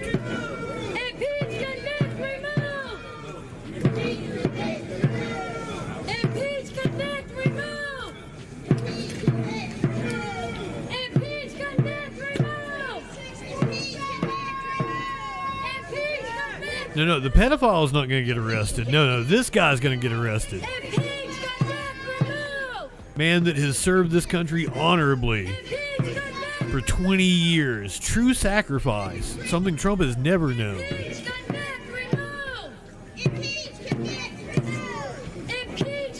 He's going to get arrested before anybody in the Epstein files.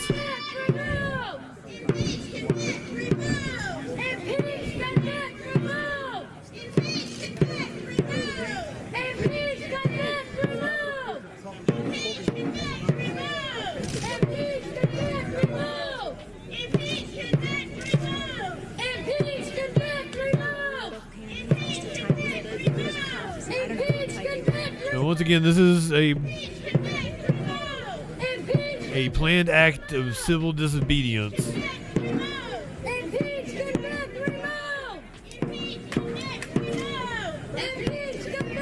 A lot of people don't realize, like in the civil rights movement, you know, Rosa Parks intended to get arrested. She went there, organized to sit on the back of the bus specifically to get arrested. It wasn't just like a happenstance that it happened.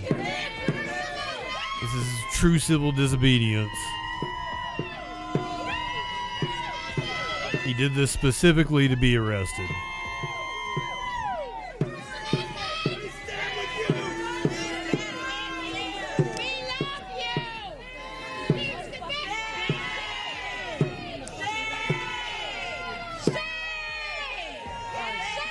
Shame.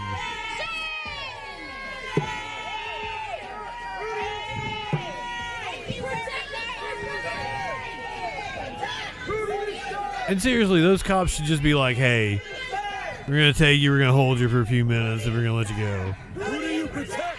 Who do you serve? Who do you protect? Who do you serve? Who do you protect? Who do you serve? Pedophiles. Who do you serve? Who do you protect? Who do they protect? Who do they serve? The Epstein class. Who do you serve? Who do you protect? Who do you serve? Who do you protect? Who do you serve? Who do you protect? Who do you serve? Who do you protect? Who do you serve? Who do you protect? Who do you serve? Who do you protect? Who do you serve? Who do you protect? Who do you serve? Who do you serve? Who do you serve? Who do you protect?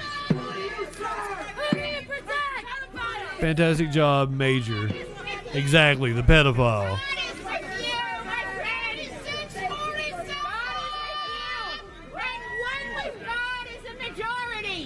One with God is a majority. Thank you. Thank God. This was unconstitutional as a mudslide. Storming the fucking Capitol. They are allowed to run rampant through the halls of the United States Capitol, but he can't stand on the steps and exercise his First Amendment right. Hand to the crowd, and then I'll have Nick in. Hold their fucking sign. Standing on the stairs. 8647! On the wall, remember that? Yeah, right. That was fine. But God forbid he stands on the fucking steps. Apparently, the 8647 was carved into several of the exhibits at the Great American State Fair. We're about 20 minutes away from the launch of the new InfoWars. I hope everybody is excited. If you just got here, we're gonna take that at the top of the hour. The new InfoWars starts, and I can't miss it. I gotta see what the fuck they're gonna do, and I think it is a beautiful day that the Onion has finally taken over the InfoWars IP, and the launch is about 20 minutes away. Welcome to Real InfoWars. We're proud to introduce to you our official mascot, the InfoWars elf. He's made of cartoon. He's made of cartoon. Well, I stayed up all night drawing, and I put it in the computer, and I wrote this entire song, and I got an email from corporate that said the InfoWars elf is not a direction they're interested in exploring. Forget that I mentioned the InfoWars elf, a swing and a miss. The headline is... And I'm pretty sure this is the same time that Alex Jones does the new Alex Jones show. We might have to check in on him, see if he is spiraling. Time. Let's move past this moment and into the light. Welcome to the Real InfoWars. New and improved InfoWars. This is the real InfoWars. The wars. I can't speak. Welcome to Real InfoWars.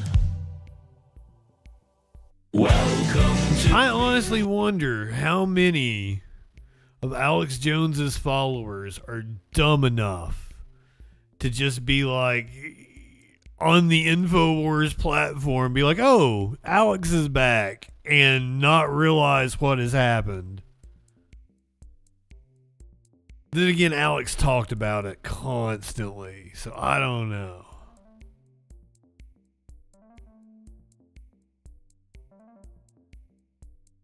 Judge Janine had a press conference earlier today indicting multiple people for damaging the reflecting pool, including an ex-Olympian.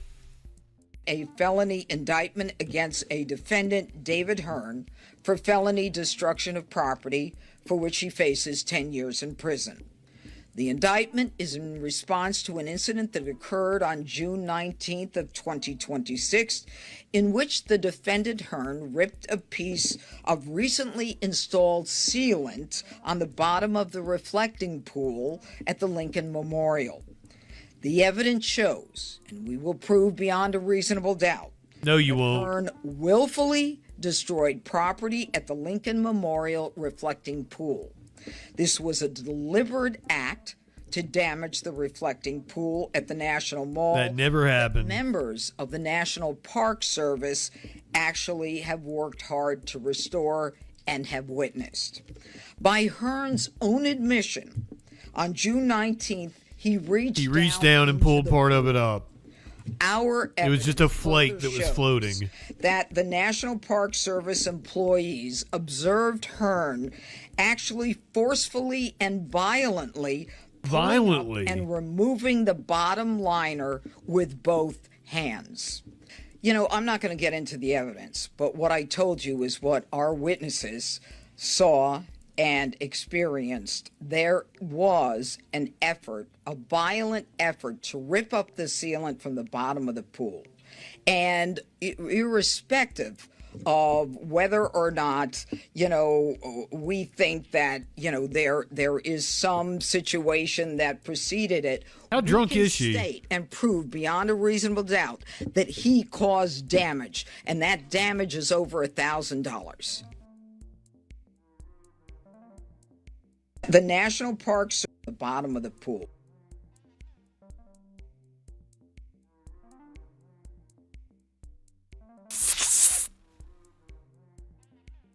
I'm sorry. She can be my GOP mommy.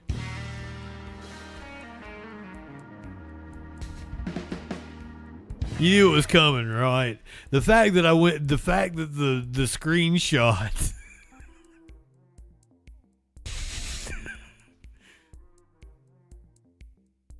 That's just happenstance. That's fucking funny.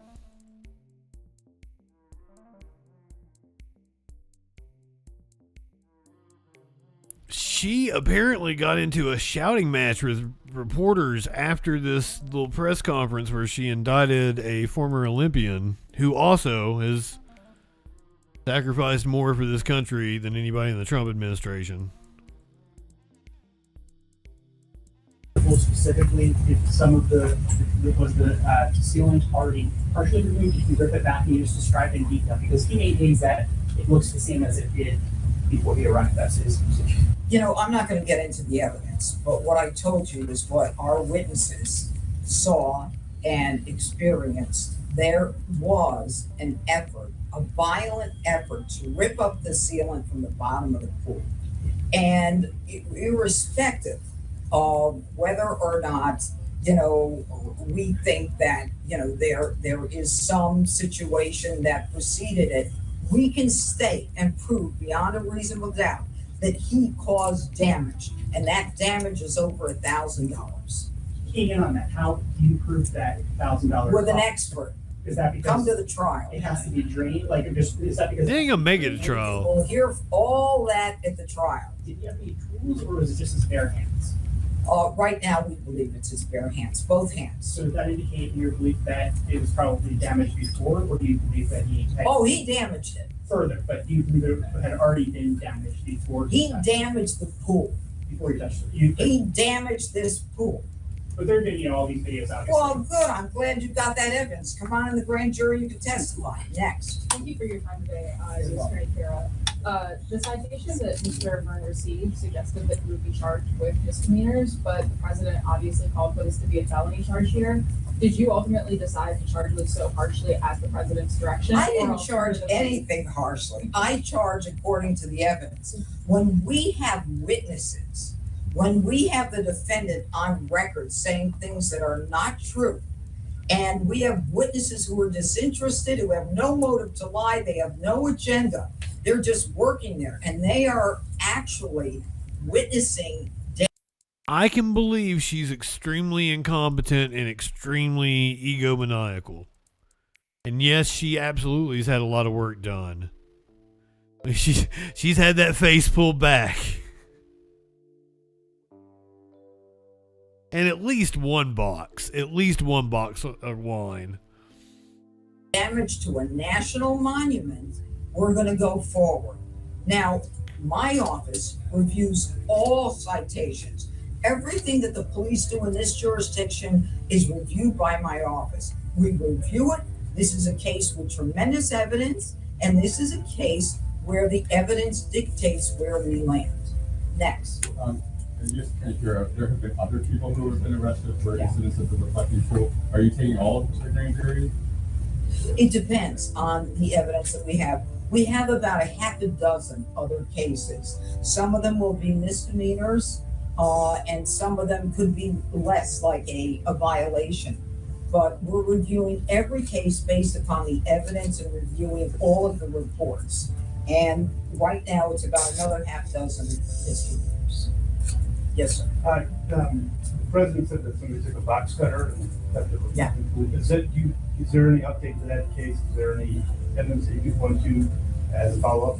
You know, I was at the reflecting pool yesterday, and I think it's very sad. Someone intentionally did a tremendous amount of damage to the pool.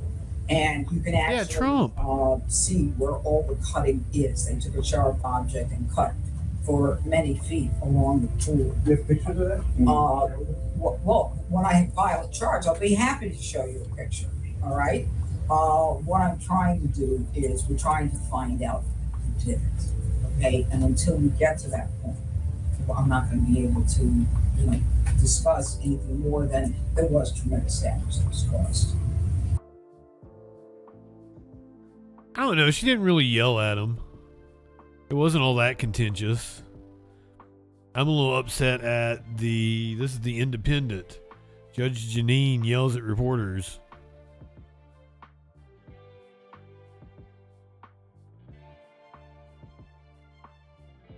Kind of let down. No, the DOJ is totally competent. If the DOJ brings charges, the DOJ is certainly going to get a conviction. There's no way a case brought by the DOJ would get thrown out, especially not multiple cases. There's no way they got like 1,000 cases under review currently. Let's start by zooming out and talking about what grand jurors are. We all know what jurors are on a trial, but grand jurors are a very different thing. They're the ones who help decide whether or not crimes should be criminally charged, whether somebody should go on trial or not. It's what allegedly happened between one such federal prosecutor last year and a member of a Chicago grand jury that set all this in motion. Nearly 20 years of federal cases in Chicago, many of which have ended with decades-long prison sentences handed down, are being reviewed. No, this isn't even just the Trump administration. 20 years of cases. Reported misbehavior by longtime prosecutor in the Northern District of Illinois, Sherry Mecklenburg, and her behavior and interaction with grand jurors at the Dirksen Federal Building. This recent court filing alleges she said to a member of a grand jury, "We can prove this case, and we don't catch the smart ones, and most of them aren't as smart as they think." Presentations. Okay, I did have a cop tell me that one time. Like, we don't catch the smart criminals, we catch the dumb ones.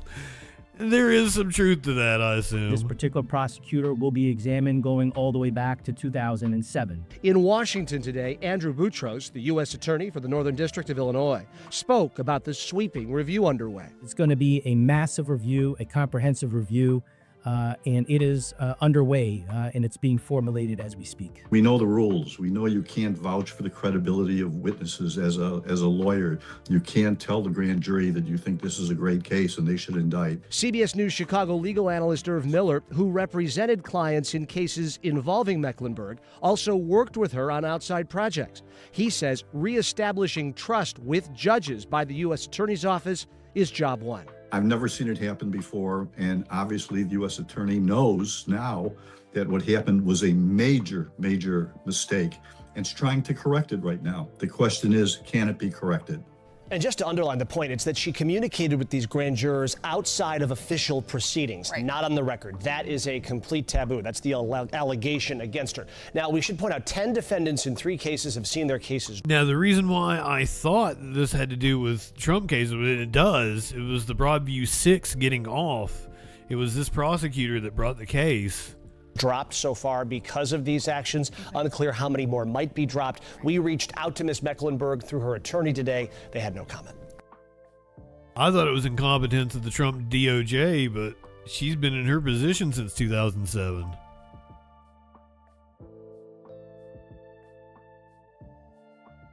That doesn't mean I don't have a really good story proving the incompetence of the DOJ, though.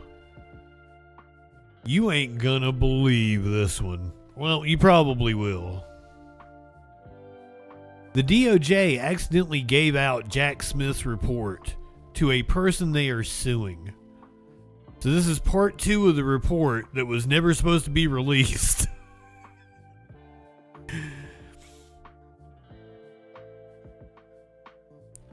The Department of Justice accidentally, and I'm glad we get to see this, accidentally released the second volume of former special counsel Jack Smith's report on President Trump's handling of classified documents in a legal case last month. This is according to a legal filing published today. DOJ lawyers sent the sealed report to lawyers for Carmen Lineberger, who was charged with stealing the report by emailing it to herself disguised as a cake recipe. What?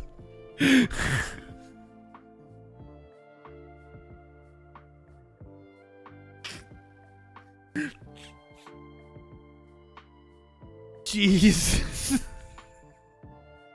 On June 3rd, DOJ officials handed over discovery items on flash drives to Lineberger's lawyers. Included in those drives were documents embedded in electronic messages that were required to be disclosed. On June 9th, the defendant's attorneys reported that they found 3 documents and contacted the government to confirm if they were supposed to be part of the discovery materials.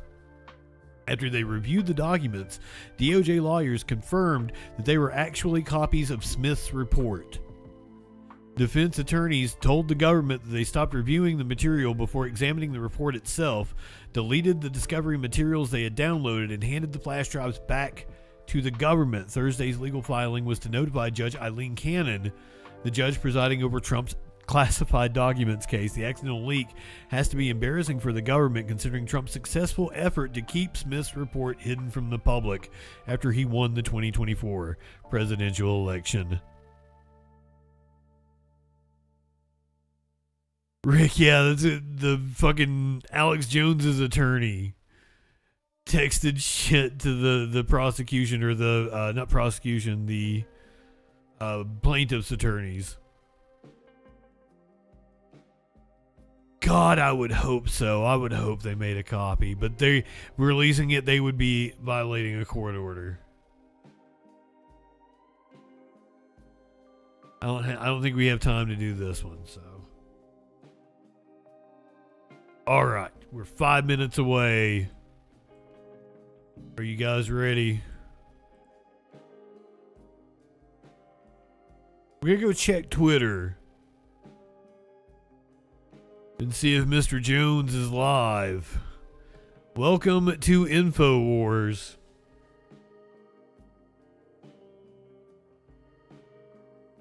The brand new InfoWars channel set to launch in minutes.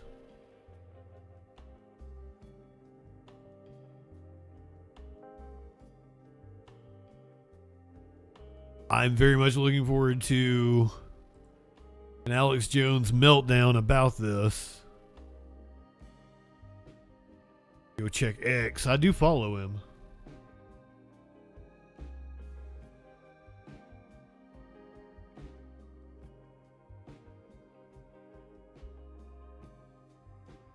I have followed Alex Jones for years. I've known about this motherfucker for way too long.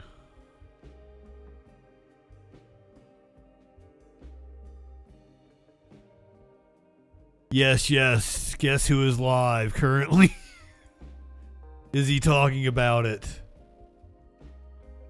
Change that we hope to see. So it's not like it's really obvious. You're like, oh, if you just get rid of the monarch and you kick out all the Brits, then like you. No, he's probably not going to cover it. We have that problem. He knows well enough the Streisand effect. He doesn't want his audience to go over and see. And it's done it intentionally, and it's done it for so many years that the people who even did this, 1913 is probably a good turning point year. The people who were involved in a lot of this movement, you know, they're not even alive today to hold to you know, be held accountable. It's built in. The corruption's baked in. You got to come back soon and get into this more because we're out of time. Kyle Cervix Show on X. Find it everywhere. Rumble, Kyle Cervix? Great job. Amazing. I appreciate you joining us. Kyle Cervix? That Catch Tell stuff's really important, but we did 30 minutes on it. I wanted to get to all that. I wish we had more time on the CIA stuff and Revolution. We got to be very careful, folks. All right, Harrison Smith's coming in loaded for bear. I'm doing a special show Saturday, but I'll be back tomorrow as well. God bless you all. Please support. Oh, no, he's leaving. .com. Harrison Smith coming up. The 250th. Oh, fuck. Oh, so he's going off air, so I wonder if he's going to go watch it. Is Alex Jones going to watch it? 2026 coming up. And they're now. He can't not watch it, right? Because they're going to talk about him. He's going to go rage watch it. Oh, my God. Yeah, he does that. Like, it's not uncommon that he does like 2 hours of show and then he brings in somebody else that does like another hour or two. I don't know what his exact format is.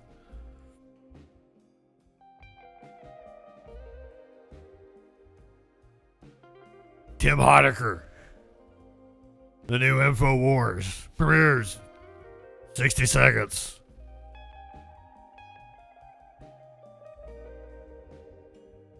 I'm probably going to have to refresh it. It's not just going to come on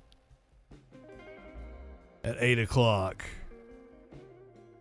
I'm glad to experience this with you guys. I am so happy that I lived to see the end of InfoWars, that Alex Jones got his comeuppance. Somebody else has the brand he built and is going to do an amazing job with it. Heidecker, fantastic comedian. Hold on, I need to go refill my drink before this happens.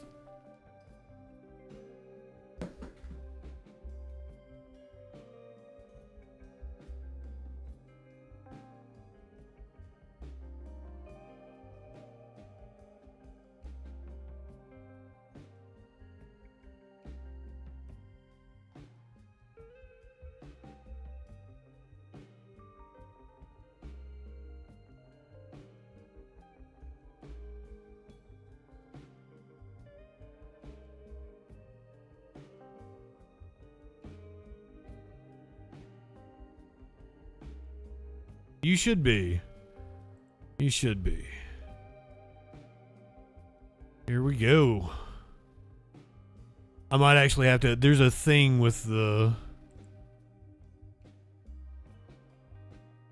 I have to actually go and click on it from their channel. It's weird. I can't just have a link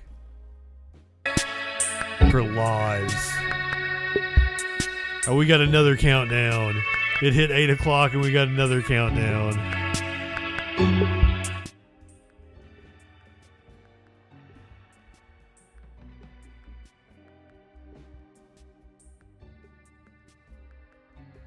Oh, this candle smells amazing. You want to smoke a bong?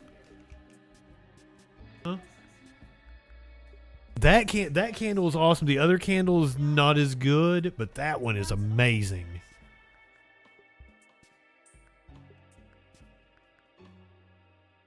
Is it weak?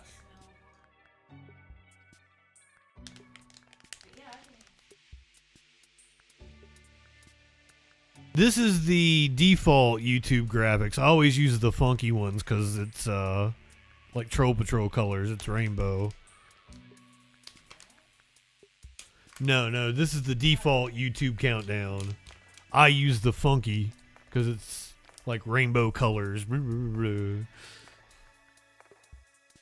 But I've stopped doing premieres because I'm not a big enough channel to do a premiere. 30 seconds until the new InfoWars.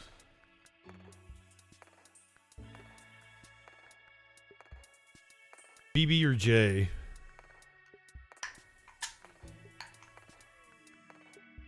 It may be down to the end of both of them. John C. Is that how you say that? Welcome in, friend. Shelly. Good evening. Here we go. The new InfoWars. Welcome to Real InfoWars.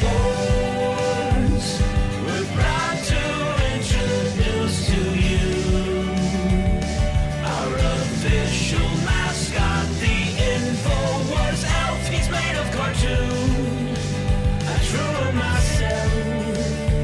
Well, I stayed up all night drawing, and I put it in the computer, and I wrote this entire song, and I got an email from corporate that said the InfoWars elf is not a direction they're interested in exploring.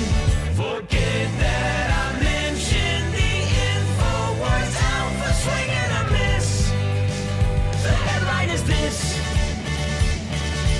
welcome to Real InfoWars.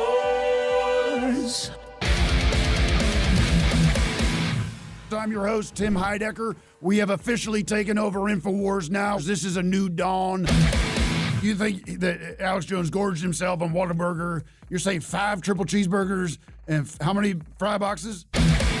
They know more than you, and yet you don't provide any evidence. So I think you're the one that's full of shit. Fake news sites are going to be running with this wild. They're going to be running wild with this story. We have leaked video now revealing that Alex Jones...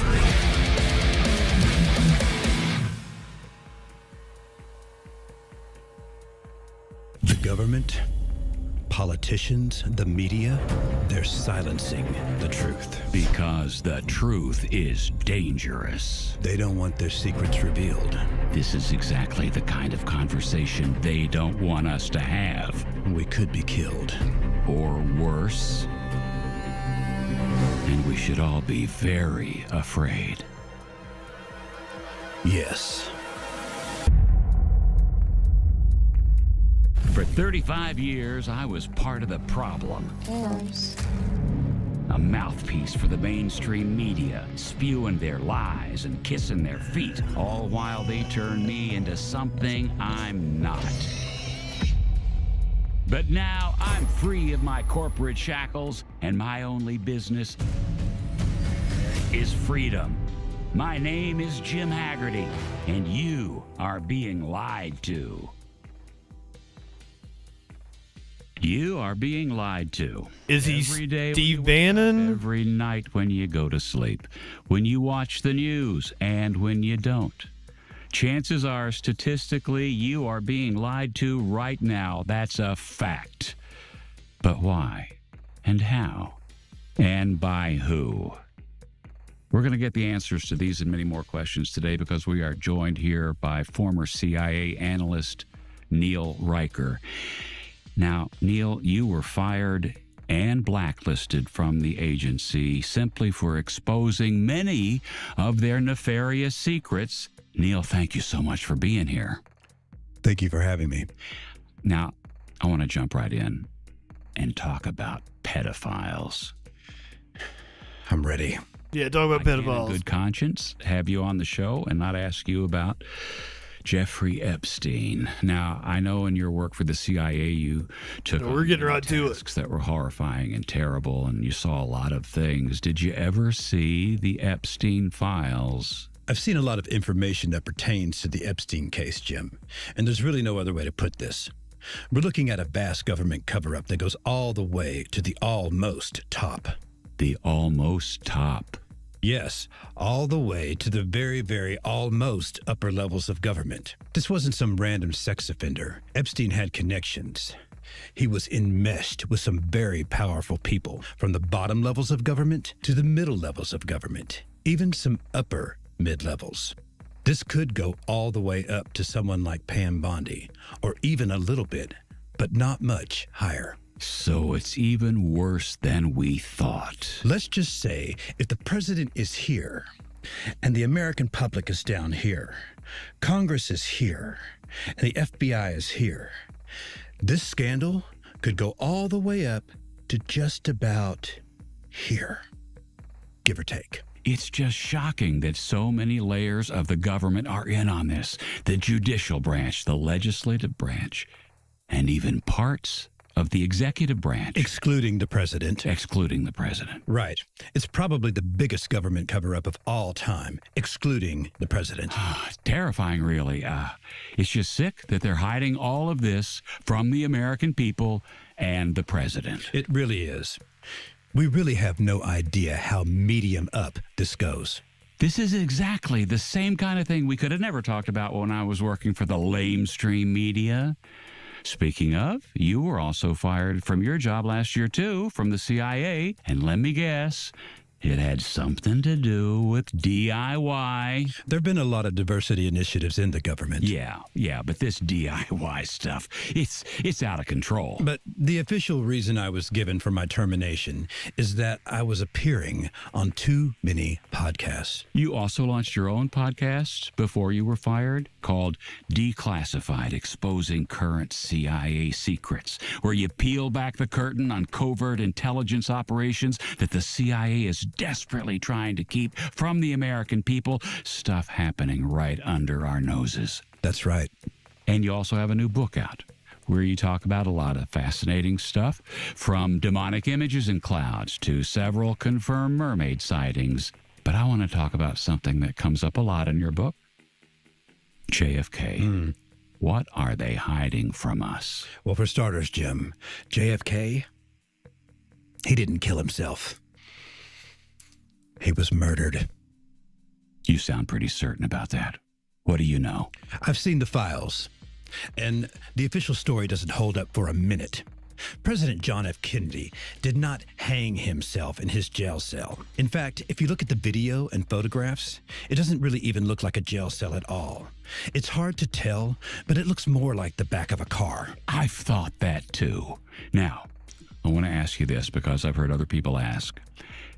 Is it possible that he hanged himself from the roof of his car? Impossible. The top was down. Really? So you're suggesting that he was assassinated? I can't say for certain what did happen that day. Nobody can. But I can say that the version we've been force-fed for generations, you know, the one they teach us in school, the whole first American president to commit suicide in office. Yeah. It is all a lie. Yeah, and you don't have to be an expert to know that the so-called suicide note was a forgery. Anyone who's ever written half a suicide note can smell bullshit from a mile away. Absolutely. Oh my God. As someone who has written several suicide notes, I've always been very skeptical of the note. But okay, if JFK was assassinated, there's still the question, why? The same reason they would want to assassinate any of us. We know too much. We absolutely do know too much. And I won't sugarcoat it, Jim. When we expose secrets like this, we all become a target, just like JFK. Have you ever been shot? Yes. Did it hurt? Yes. That's dangerous. And it's really just the tip of the iceberg. The government has been lying to us for thousands of years about everything. They try to control us through the media, through advertisements, telling us what to do, what to buy. Oh, now that's the worst part. This has got to stop. If you're like me, you can't get enough hog water. Now, I may be biased, but I drink Hog water. hog waters a day, and I've got a garage full of the stuff. If you're a like-minded American man with a similar background, you won't just love hog water, you'll find you need it. Hog water comes in several refreshing and essential flavors. I don't know, Frank. I'm dying over here. My favorite, the all-new green flavor. Whether you're drinking it to thrive or drinking it to survive, hog water has... Because, like, I've watched Alex Jones a lot, and and this is... taste. And if you order right now, they're doing exactly like Alex edition Jones. Jim Haggerty Show hog water sleeve. You can bring your can anywhere, and nobody has to know you're packing. Wait, is it? Whoa, that was an actual ad? Oh, no, it's not an actual ad. Legal according to the FDA, and that's how There's a skip button. You can get vaccines, Tylenol, and condoms at a CVS, but you can't get hog water? Make it make sense. Oh, my God. Yeah, I see it. Wow, and this is from an airplane hijacking? Hijackings. Multiple, yes. There were thousands of casualties. People died? And nobody's talking about this. Not the government, not the mainstream media. I was as shocked as you are when I saw the footage. There's video? Let me guess, the powers that be thought they could just sweep this under the rug because there were no witnesses and it happened overnight. It was actually a Tuesday morning. Broad daylight? Are you kidding me? Well, thank God they didn't damage the Freedom Tower. I just hope they find whoever was responsible for this 8/11. 9/11. Right, 9/11. I just hope He they forgot. found whoever planned this 9/11 and put him or her in jail for a very long time. Because this is terrible. And if the Twin Towers don't exist anymore because of a terrorist attack, the American people deserve to know. I agree. This could have been the start of World War II. And frankly, it's just another reason I am so glad I got out of that hellhole liberal city. I just feel so much safer out here in nature. It's lovely here.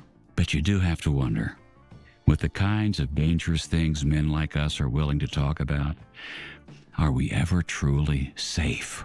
I mean, I get thousands of death threats every day. Can we bring this one up? Right, here we are. We need to end this kind of talk. Now, in your profession... With a kitty cat avatar. How credible would you say a death threat like this is? You really can't rule anything out these days, Jim. You're right. You're right. And I think that at a certain point, you just have to accept that people who expose the truth like we do, people are going to want to kill us for it. And I can honestly say that if that's what it takes to keep us asking the hard questions, I'm willing to die for it. I am. Okay, now, real quick before you Show go, us your suicide when was the notes. last time you watched pornography? Earlier today. I don't know. It's been years. Good. Years? Me too. Same. Yeah, Republican. Okay, back to you, Tracy. I'm sorry. Old habit.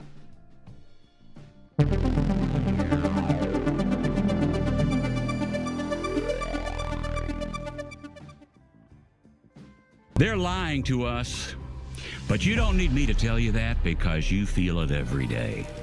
Oh, I do. Dextrose, soluble corn fiber, lactic acid. Notice something? They changed the recipe for gummy worms to demoralize you. I think it's probably to make more money. They took out the sodium lactate. They are poisoning us. They're making fools of us all because they want to see if we'll do something. Well, I am doing something. My own research.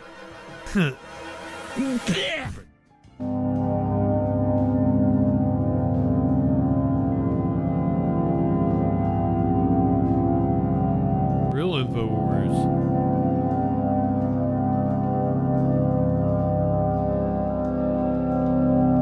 Oh yeah, they get to be back on normal social medias now that Alex was kicked off of.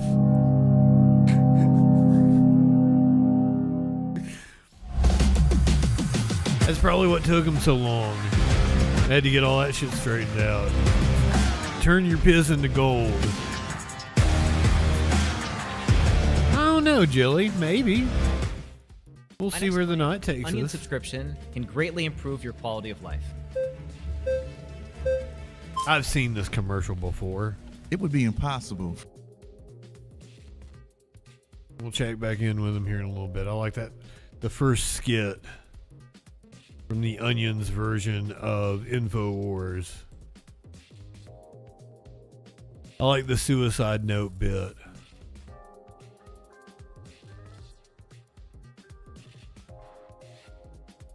Anyone who's written a suicide note can smell bullshit. Okay. There's been this story going around. It's from this new book. You know how much I hate the book plugs and everything. But there's this woman, and she apparently holds Donald Trump's diaper bag, and she writes love letters to him and shit. Really fucking creepy. And like, you see her, and she's his type. She looks like Ivanka, so.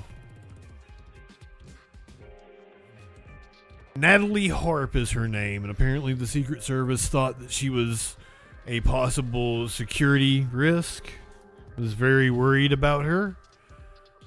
This is claims from a new book. Here's Mehdi Hassan interviewing the dude that wrote the book. Surrounded himself with lackey sycophants. One individual you mentioned in the book, who many people may not have heard of, but stands out, is Natalie Harp. She's an aide to the US president. She also leaves what sound like love letters in his personal space. You report on a note she left the president in his personal space, which said, "You are all that matters to me." And I'm sure people at home will be wondering, how did Jonathan and Maggie get these notes? Who is Natalie Harp exactly? So she's a young woman who, you probably see her in some of the photos in the Off to the edge. Yeah, Blonde. She sits against the wall in the Oval with her laptop open in pretty much every meeting. She's there all the time. They call her in the White House the human printer because so let me back up. She's a young woman who used to be a host on OAN, the far right TV network. She was devoted to Trump, joined his team after he left office, and famously would follow him around on the golf course, printing out positive stories to make him, feel better at a time when he was at a real low ebb. She's also a conduit for information. So when people want to get around the vetting process or the chief of staff, they'll go through Natalie. As part of our reporting for the book, we obtained a number of letters that she had written for the president and left in at least one case in some of his private spaces. They're very unusual. You quoted from one of them, "You're all that matters to me," but they're letters of absolute devotion. And do we know if Trump reciprocated? We don't. I don't have any evidence that he wrote any letters back, but the Secret Service during the campaign became aware of this, and they were concerned about, just concerned having about someone. Access? Well, just having someone that close leaving letters like that, it alarmed them. Nothing happened because Trump was quite happy with it. We also have reporting in the book that he said Do we things know like. if Melania is happy with it? I don't want to speculate. I can ask the question. You I don't have any reporting. That's where my mind goes. I'm sure a lot of viewers' minds I have no reporting on that, and I don't want to say. But the Secret Service were not happy during the campaign that they were, it reached their attention. And where was I going with this? You just threw me. I threw you. It doesn't matter. You get the idea. I do get the idea. Yeah.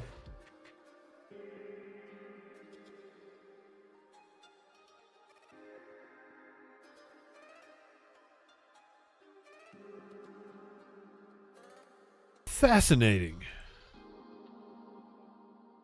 I guess as long as we're on the topic of mistresses, we can talk about Ken Paxton, who, in the middle of what looks to be a very competitive Senate race, is not going to the 4th of July is a time you usually go to a lot of fairs, picnics, that sort of thing. You do a lot of retail politics, a lot of handshaking, a lot of the baby kissing at a thing like a 4th of July.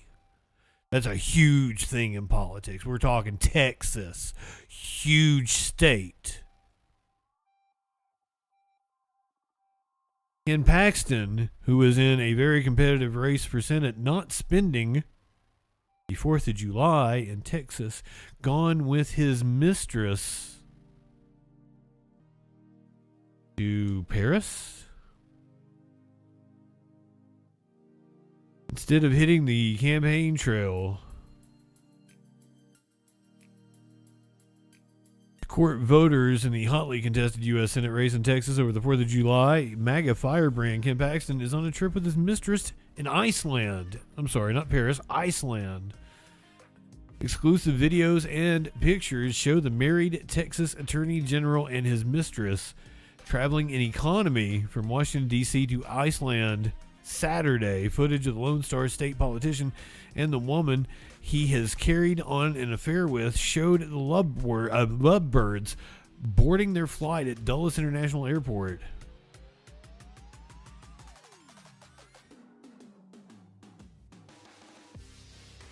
Now, for those of you who aren't aware, Ken Paxton's ex, or soon to be ex, separated. She is a politician in Texas. Her name is Angela Paxton, and when I reported on the story that she's taking him to court for something, I can't remember, separation, whatever it was. When I reported on that story, I absolutely called her office and said I heard she was single now.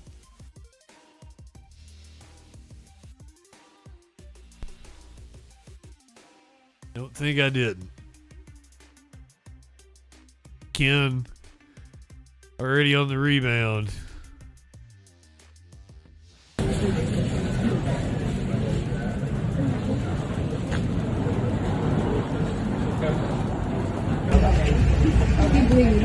They're on their way to Reykjavik.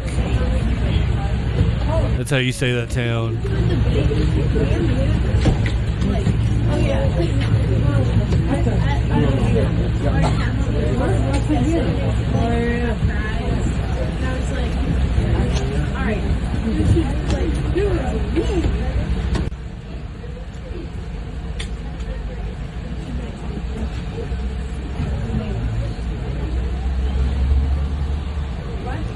Reykjavik. I actually probably got close that time. Thank you, Fire Resist. Did I tell you good evening? Ducky, Jelly, Big Ben, just me. I missed a lot of people, I feel like. Shelly. Good evening, friends.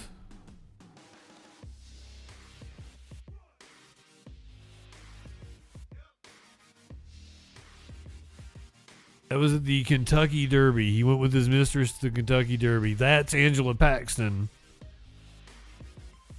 You can see why I might be keen to call her office. Thank you very much. Apparently the man can snag him.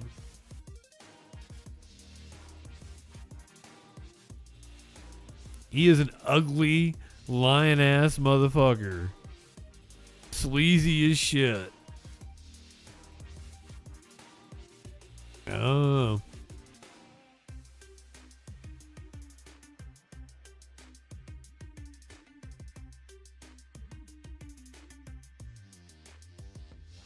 couple weeks ago, we covered the story of Dan Sullivan in Alaska. He has an opponent in his race by the name of Dan Sullivan.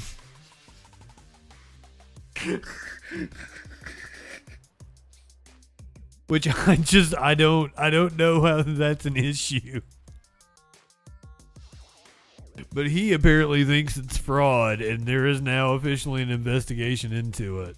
Yeah, I also want to ask you about an exclusive story that you just broke on a different subject, which is the Alaska Senate race and the saga of the two Dan Sullivans.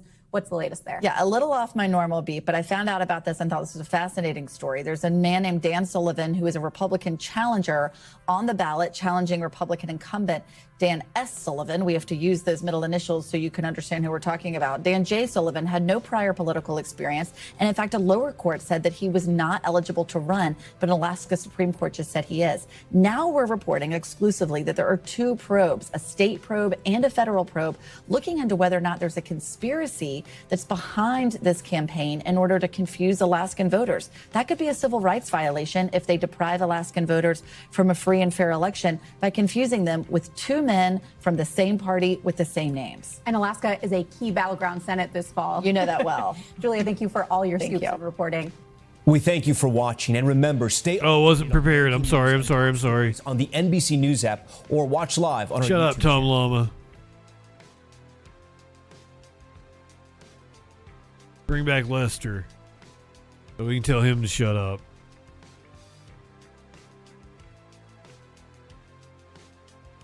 I mean, I guess it really worked. I just kept telling Lester to shut up, and then he left, like, not long after I started telling him to shut up.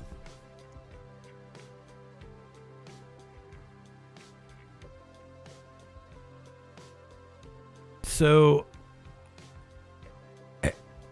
I kind of don't understand this, because this is the 4th of July, so why wouldn't they let the man wear it?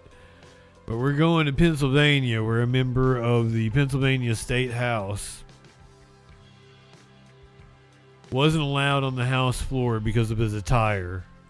At noon this morning, a suit jacket is at the center of controversy in the Pennsylvania state capitol. Representative Eric DeVanzo says he was kicked off the House floor because he was wearing this jacket and tie. The Republican who serves Pennsylvania's 58th district, which includes parts of Westmoreland County, says he was asked to remove the jacket or leave the House floor, so he decided to leave. House Speaker Representative Joanna McClinton said he doesn't rock it the way Afro Man does. Speaker McClinton's asking you to leave the floor. And I'm like, what for? And he said, well, she doesn't like your outfit. She says it's a costume. I'm like, what? And he goes, yeah, it's something you wouldn't wear every day. And I'm like, listen, I would wear this back home, and I'm going to wear it again. The Pennsylvania State House. You wouldn't wear it every day, but you would wear it around the 4th of July. Costumes, theatrical clothing, or political props on the legislative floor. I think there's a good case to be made that it's none of those. Honestly. He was just on Laura Ingram's show.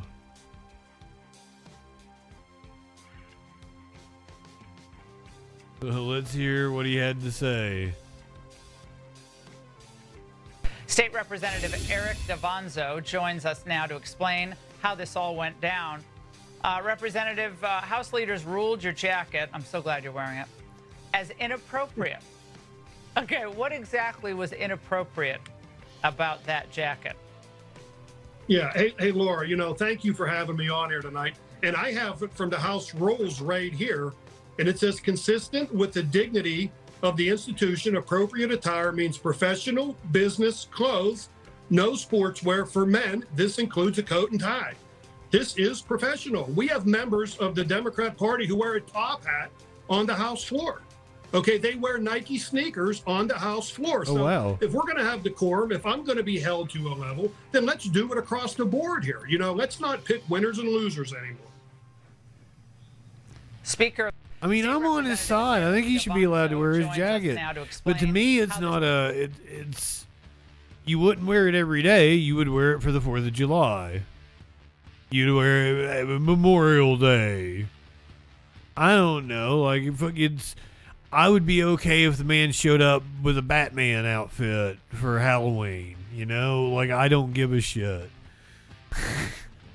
If he had tinsel and garland around his suit when he's on the floor for Christmas, I'm cool with it. Have a little fun. He does meet the dress code.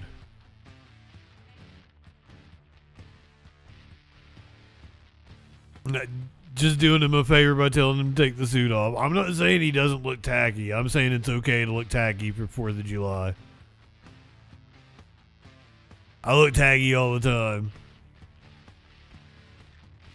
I don't know about a BDSM outfit. That doesn't seem like a special occasion. Well, maybe during Pride Month. He wants to wear his BDSM outfit during Pride Month. Let him. I can't wait to have your cock in my mouth. I'm going to give you the blowjob of your life. Then I want you inside of me.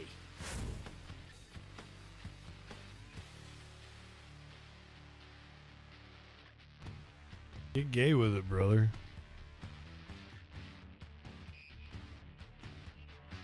It's been such a happy-go-lucky troll patrol. We've just been mogging chuds and doing fun political stuff and flags and shit.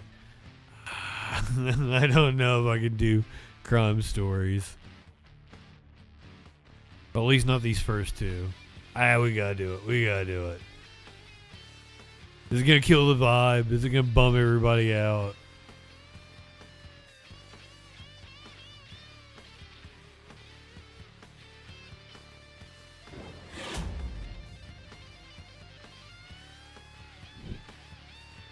Yeah, I'm gonna skip the two horrendous stories.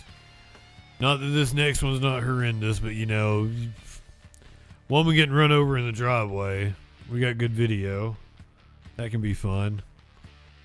I mean, not fun that the woman got run over, but interesting video to watch. Jesus Christ, this is gonna be horrendous. She's alive though, I'm pretty sure. Demanding answers tonight after a loved one was hit and killed in her own driveway. Nope, she's not alive. We blurred it for you, but it shows the moment a man walks up to a woman's body just moments after cameras captured him doing this, running her over with his truck. Channel 2 investigative reporter Ashley Lincoln live in DeKalb County. So Ashley, her family told you they were concerned for her safety before this happened. They were, George. Oh God, was this a domestic violence situation? They suspect and believe on the night in question that he woke her out of her sleep. This whole ordeal captured on home surveillance video here, showing the moments that her body was hit by that truck at the very end of this driveway. We want to warn you that the video that poor woman. is disturbing. The cameras told the entire story. These are the final moments of 58-year-old Janice Frazier's life, captured on home surveillance.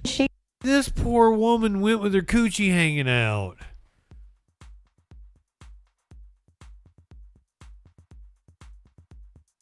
That's horrendous. Yeah, look, beautiful looking neighborhood. Told the entire story. These are the final moments of 58-year-old Janice Frazier's life, captured on home surveillance. She did not deserve that. Frazier's family says they hope this video helps generate leads into the investigation into her death. I don't know where we would be if we didn't have those cameras. This was so unexpected. The family says around 2 a.m. on June 21st, Frazier's ex-husband unexpectedly arrived at her house. In one clip, he's seen walking to his truck while drinking from a flask. Yep, piece of shit. The family says Frazier got into the truck to stop him from driving drunk. He eventually got out, but moments later ran back to the driver's seat. Open your door. As he pulled away, you can see Frazier grab the passenger door and bang on the window. We stopped the video just before she lost her grip, falling beneath the truck. This just hit us like a storm. You know, we didn't see this coming from a mile away. Video then shows her ex-husband returning to the house and walking up to her at the bottom of the driveway. After this moment, video shows him dragging her body to the house. To not even call 911, not to try to do CPR, but to drag them up a driveway. It's heartless. The family says after bringing her inside, he changed her clothes before calling her son. When her son arrived, the family says he told him he didn't know what had happened. For her son to see that, it was just not called for. DeKalb County Police told me they can't discuss details because the investigation remains active. She was an angel on earth, and she didn't deserve what he did to her. We really want to get justice for this because we lost a very special person in our family.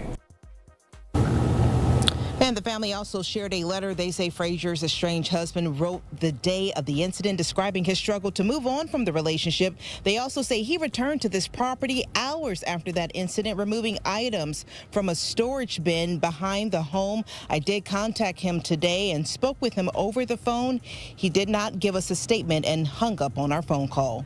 Reporting live in DeKalb County, Ashley Lincoln. How he ain't been arrested?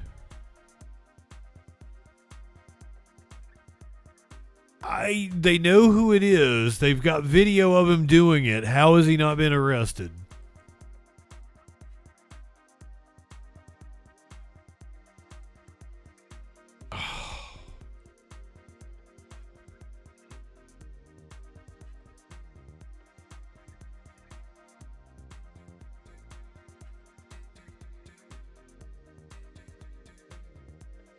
Now let me lay one of the craziest stories I've ever heard. As if that one wasn't mind-blowing enough. A toddler was found alive in the hospital morgue after being pronounced dead by a doctor in Arizona. I've done this story a couple of times. People being found alive after being pronounced dead, and they go to the morgue. It's never been a baby. That's crazy to me. No objections. I'd like to call time of that. That's an Arizona doctor declaring a local toddler dead. But then over 5 hours later, the child was found breathing inside the hospital morgue. I'm ABC 15 investigator Nicole Grigg. Records show when the medical examiner came They put the pregnant woman on this body, he was still alive. Now there are serious questions about what went wrong inside that hospital. I'm gonna be right behind you guys, or do you want me in front? You're watching Gilbert Police body camera video showing a frantic scene from Super Bowl Sunday after a toddler was pulled from a family pool in Gilbert. LT, I'm leaving. Mercy Gilbert. A Gilbert police officer rushed to her car to escort the ambulance carrying that baby to Mercy Gilbert Medical Center. The ABC 15 investigators obtained these heavily redacted body camera videos from inside the hospital. Much of the video is blurred, most of the audio has been muted. But a police report reveals something critical. Two officers say they saw signs of life more than once. One officer wrote that a nurse in another room believed she found a pulse, and when the officer tried to alert the doctor, he claims that the doctor dismissed the concern, writing that the doctor arrogantly told me he was the doctor, he has the medical degree, he went to medical school for a reason, and to let him do his thing. ABC 15 have located part of that exchange in the body camera video just moments before the doctor declares the baby dead. I went to medical school for a reason. I'm not trying. Okay, let me just clarify. Thank you.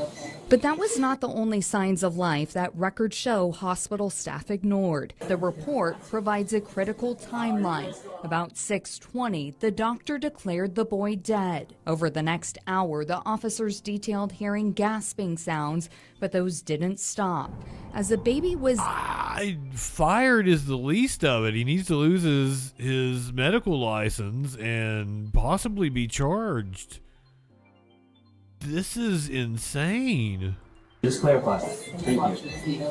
But that was not the only signs of life that records show hospital staff ignored. The report provides a critical timeline. About 6:20, the doctor declared the boy dead. Over the next hour, the officers detailed hearing gasping sounds, but those didn't stop. As the baby was then about to be moved to the morgue, the officers heard an audible gasp. Then inside the morgue, the officer wrote she observed another gasp or air release, which was now almost an hour later. But wait, the cops are the smart ones in this situation? No way. That doesn't happen often. Then about to be moved to the morgue, the officers heard an audible gasp. Then inside the morgue, the officer wrote she observed another gasp or air release, which was now almost an hour later. But a nurse didn't take those signs seriously, saying those sounds could be a response from efforts to save the toddler. All of that audio, though, was redacted. I'm gonna let mom and dad come in here, okay? Some of the last recordings we hear was when the family was told to say goodbye. Then more than 5 hours later, at 11:52 p.m., the medical examiner's office found that the baby was breathing inside the morgue. He was flown to Phoenix Children's Hospital, and that's when the family learned he was alive. The officer writing that the baby was declared dead in error. An MRI said that the baby had brain damage and we're told he will need lifelong care. An attorney. Oh.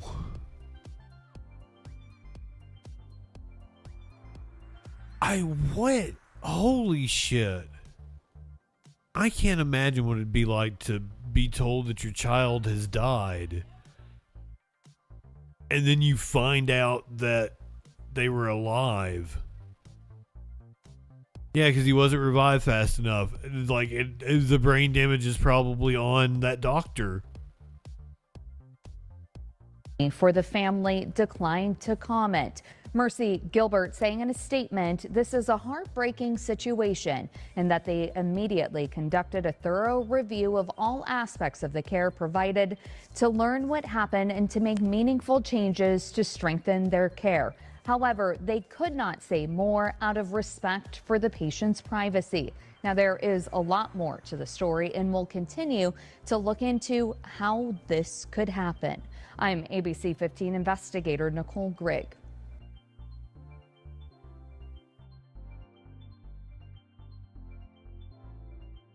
Well, that was heartbreaking.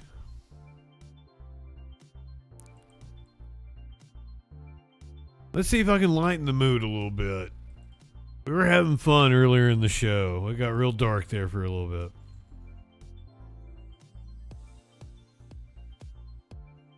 There is a parasite that is loose in the United States, found in 20 states. It gives you explosive diarrhea. Health officials investigating a parasitic outbreak, and this is a gross out alert, linked to severe diarrhea. Cases of the gastrointestinal illness is caused by a parasite that spreads through contaminated food. And get this, the CDC says 145 cases have been reported across 17 states, including Illinois and Wisconsin. Joining me to talk about what to watch out for is Dr. Jeremy Smiley with Endeavor Health. Good morning to you. Oh God, he looks like the Subway guy. I'm sorry, dude. I'm real sorry about that, Smiley. Good morning. Thanks for having me. Sure thing. So as we approach the 4th of July holiday weekend, a lot of us are going to be, attending barbecues and things of that nature. We're going to be eating out. So talk about what this parasite is and how we can avoid it. Yeah, good question. So unlike your standard viral stomach bug, you don't really catch it from somebody else. You catch it from consuming contaminated fresh produce, things like berries, leafy greens, cilantro, and especially as we get into the 4th of July weekend, it's important to have some precautions in mind when you're out. Wait, hold on. What states is this in? If you want to play it really safe, you could always grill your vegetables. But if you are going to be eating or consuming more raw fruits or vegetables, wash it. Don't use or don't rely on the typical veggie rinses or sprays that you might get, but a good scrub friction will help prevent you from getting this. So not necessarily with soap, because that would be odd, but just with our hands, just really rubbing the item, and that can remove the parasite? Exactly. Washing is one of the best things you could do. Wash your food, wash your hands, and then just kind of be aware of what you are eating. It takes a while. The current states that has been documented in Alaska, Colorado, Connecticut, Florida, Georgia, Illinois, Louisiana, Massachusetts, Michigan, New Jersey, New York, North Carolina, Ohio, Pennsylvania, Tennessee, Texas, Virginia, Wisconsin. The symptoms are loss of appetite, bloating, including burping and gas or stomach cramps, extreme fatigue, fever, nausea, vomiting. We're up to 145 documented cases. 45 others are being tracked. 20 hospitalized. Nobody has died.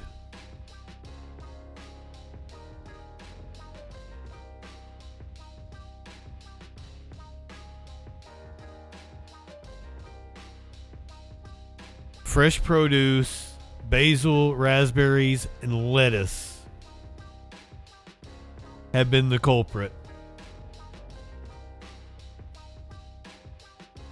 So there you go. If you eat out, don't get lettuce.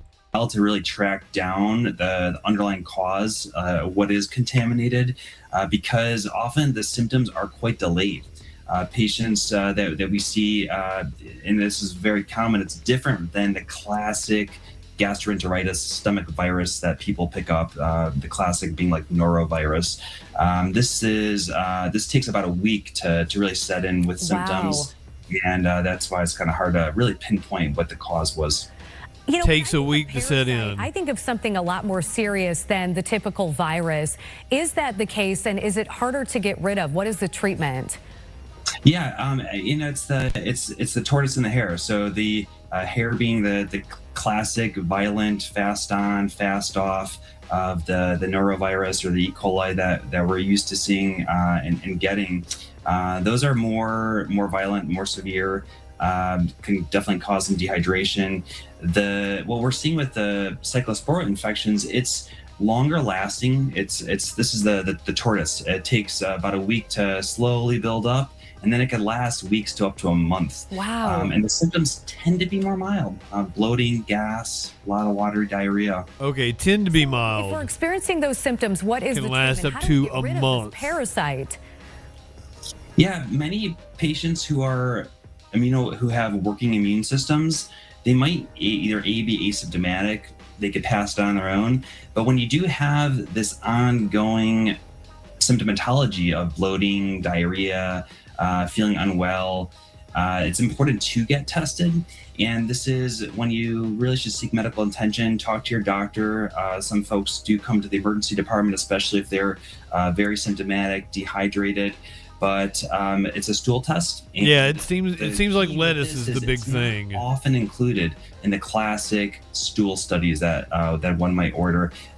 Depending on the assay of the lab, you might have to do a special add-on for the specific type of parasite. Okay, so good to watch this segment and keep that in mind, because maybe you could bring that to your doctor's attention. Hey, I ate something maybe that could have contained a parasite. So is this an antibiotic? What are we taking to get rid of it? Yeah, the most common. Don't take ivermectin. Medication called Bactrim, very common, and it's twice daily for most folks. Up to and you take it for about a week, and you're done. Why do we think this is spreading so rapidly and impacting so many states and so many people? Because we don't have an FDA or a CDC. It's the classic kind of rear view mirror bug. When people get sick, they like to think of what they ate the night before. But often with this, it's not last night's takeout.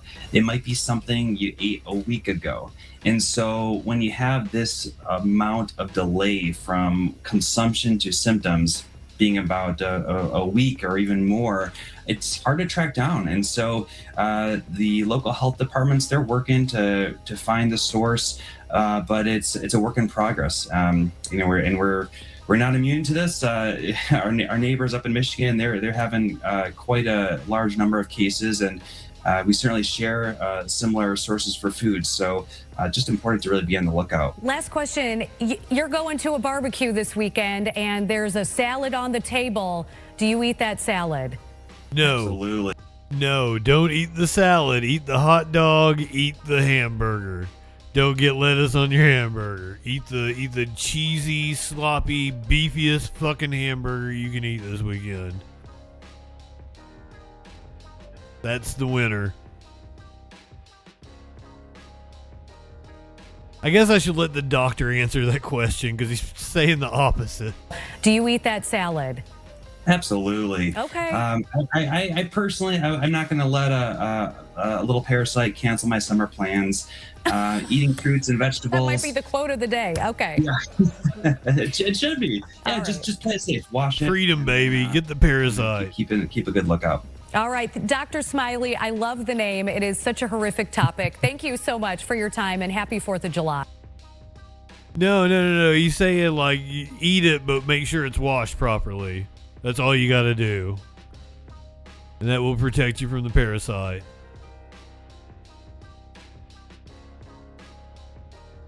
So even if you got the bag salads and everything, be washing that shit. Three girls were arrested. I guess they were too into the 4th of July. They threw a firecracker into a house. The family is picking up the pieces today after police say that 3 juvenile girls threw a lit firecracker through a bedroom window, sparking a fire inside of a Citrus Heights home. The fire started in what was supposed to be a nursery for a baby that's due in just 3 weeks. According to Citrus Heights police, the 3 girls were arrested on suspicion of arson. Surveillance video provided by the family shows the girls arriving just after 7 p.m. You can see right there, tossing the firecracker through a window. Why Then would just you do minutes that? later.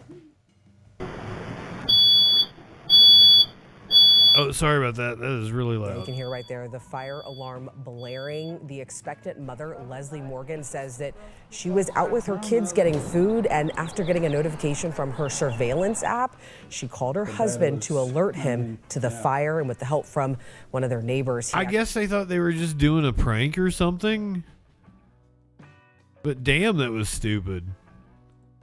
Morgan says that she was out with her kids getting food, and after getting a notification from her surveillance app, she called her husband to alert him to the fire, and with the help from one of their neighbors, he actually got out the hose to spray it down before the crews arrived. Luckily, no one was hurt, but in an exclusive interview with ABC 10, they tell us that their hearts are hurting after losing the nursery that they worked so hard on. Now, I'm trying to stay as calm as possible, just so, at first I was wanting to have him as soon as possible. I'm ready to have him and for him to come out, but now it's like I want him to stay in as long as I can, just so we can. Wait a minute, is that something you can control? Like, I was hoping to pop as soon as possible, but now I want to try to hold on to the kid. I thought, like, they just come when they come. I don't know. I've never had a kid. I wouldn't know. At first I don't know how that shit I works. was wanting to have him as soon as possible. I'm ready to have him and for him to come out, but now it's like I want him to stay in as long as I can, just so we can get everything set back up and everything together, because You got to make a little ditty. I mean, you have the PSA, but it's got to have a little ditty to it. You don't throw lit fireworks through open windows. You hear they sell cheap. out, but now it's like I want him to stay in as long as I can, just so we can get everything set back up and everything together. Yeah, but medically induced is usually like within a week of your due date, right? You can think of bottles, diapers, wipes, towels, all his clothes, playpen, stroller, car seat.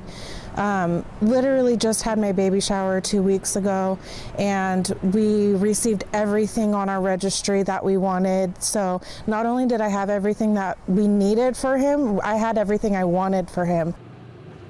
Absolutely devastating. And the family says that the room was heavily damaged. As you can see there, baby items, as she mentioned, were completely destroyed, and soot was spread throughout the entire home. While they are saddened by the loss of everything for their baby, they are grateful that it wasn't much worse. Leslie tells us that she believes the girls were targeting her daughter in some kind of prank or bullying attempt.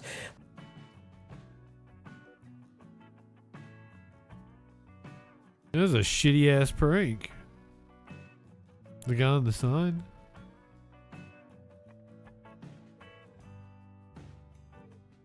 Grateful that it wasn't What, much that worse. sign? He's got a beard. We shave him up into a Fu Manchu. Yeah. The neighborhood is watching.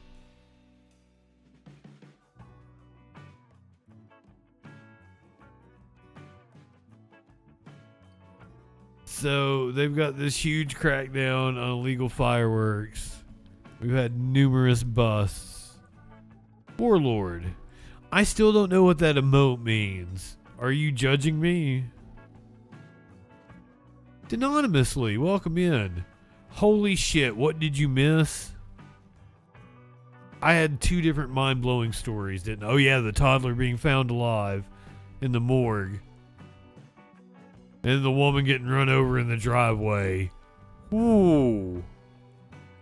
Insane. What happened in the British Archives today? This one better be good.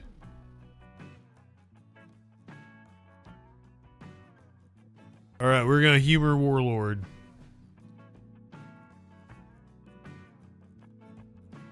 Okay, yeah. That goes with the whole.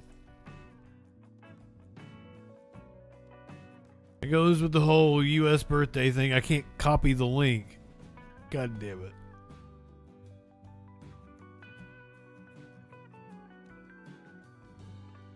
Oh yeah, you missed a lot, honestly. I'm sorry. I can do a quick recap for you if you really want.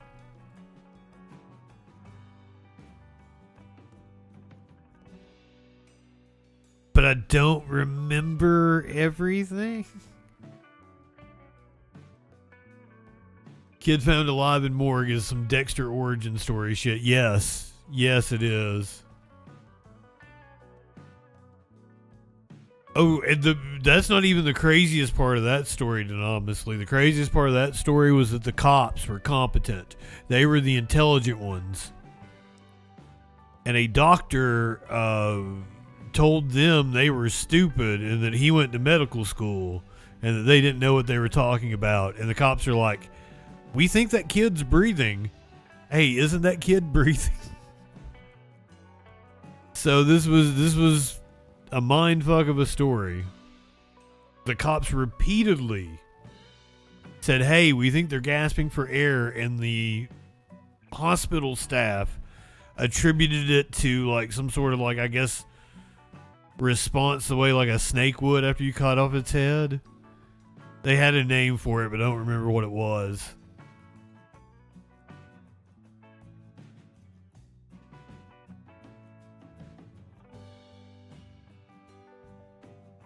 So the British Archive story that we're learning, this is fresh off the presses. This is breaking news here. Autonomic response. Thank you, clinically. Oh no, it's not that. I thought that it had a G in it, but it did start with an A.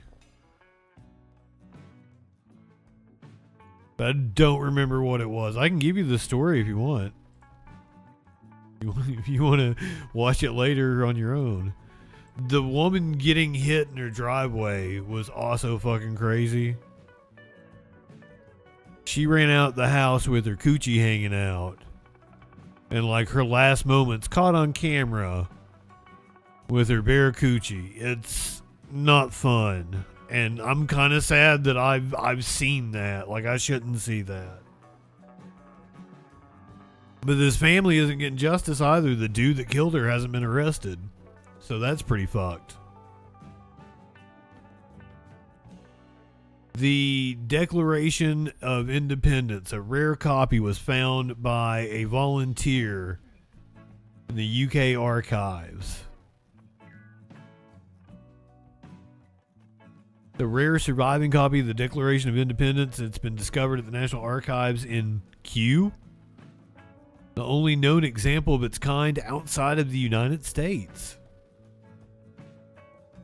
The document was uncovered by a volunteer in February while cataloging the papers of Royal Navy captains from the American Revolutionary War. It's one of the 11 copies printed in Exeter, New Hampshire, in July of 1776 to spread the news of American independence through the colonies before it was seized by British forces. That's pretty cool. The document was seized by the Royal Navy on Christmas Eve in 1776 when the HMS Rationable captured an American ship, the Dalton, off the coast of Portugal following a 7-hour pursuit. Dr. Graham Moore from the National Archives said the discovery is one of the rarest forms of the Declaration we know about, adding it was not meant to be preserved due to the intention to distribute it quickly. After the original printing on the 4th of July, the news of the Declaration is traveling fast around North America and is being reprinted as it reaches each successive colony. The copy we have is one of only 11 surviving from the first ones printed in New Hampshire.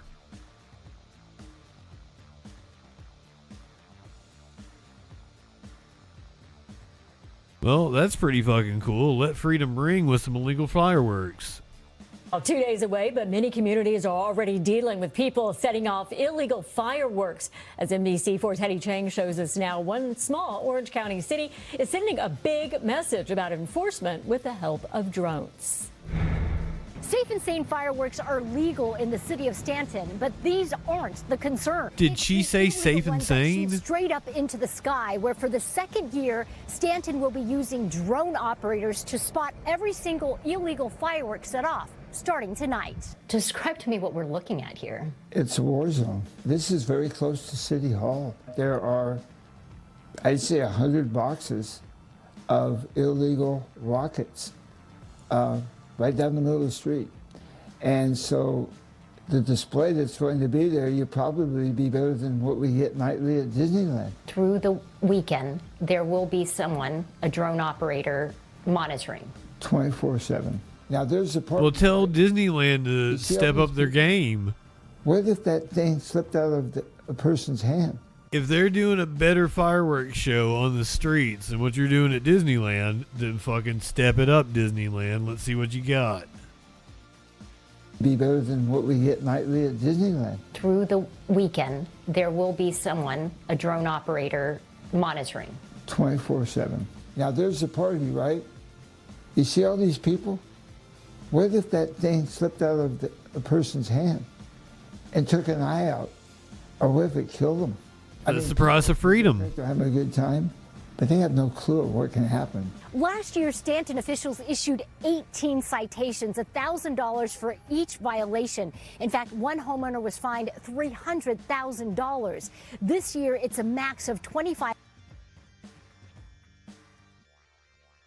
Don't celebrate freedom, kiddos. You might shoot your eye out. $500 for the first 10 violations. Well, those are some hefty fines, but they hopefully are a big deterrent. I've been selling fireworks here for the last 9 years. We have a huge problem with the illegal fireworks here in the city. On the 4th of July, it's like a war zone. The bombs going off, these fireworks are definitely not safe and sane. We don't sell those. What did he ask for? Yes, for the illegal fireworks. We get a lot of people coming in asking. He said safe and sane. Yeah. And that just happened. He came in asking for the illegal fireworks. We don't sell those. Oh, the camera's on. Come back later.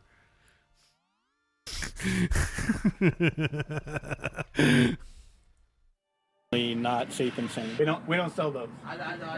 What did he ask for? Yes, for the illegal fireworks. We get a lot of people coming in asking us for the ones that go in the air. Yeah. And that just happened. That just happened, and it'll happen probably every half hour on the hour. What do you have What to say? fireworks don't go in the air? America's birthday, let us celebrate. Come buy fireworks from us. They're legal. In Stanton, Hetty Chang, NBC4 News.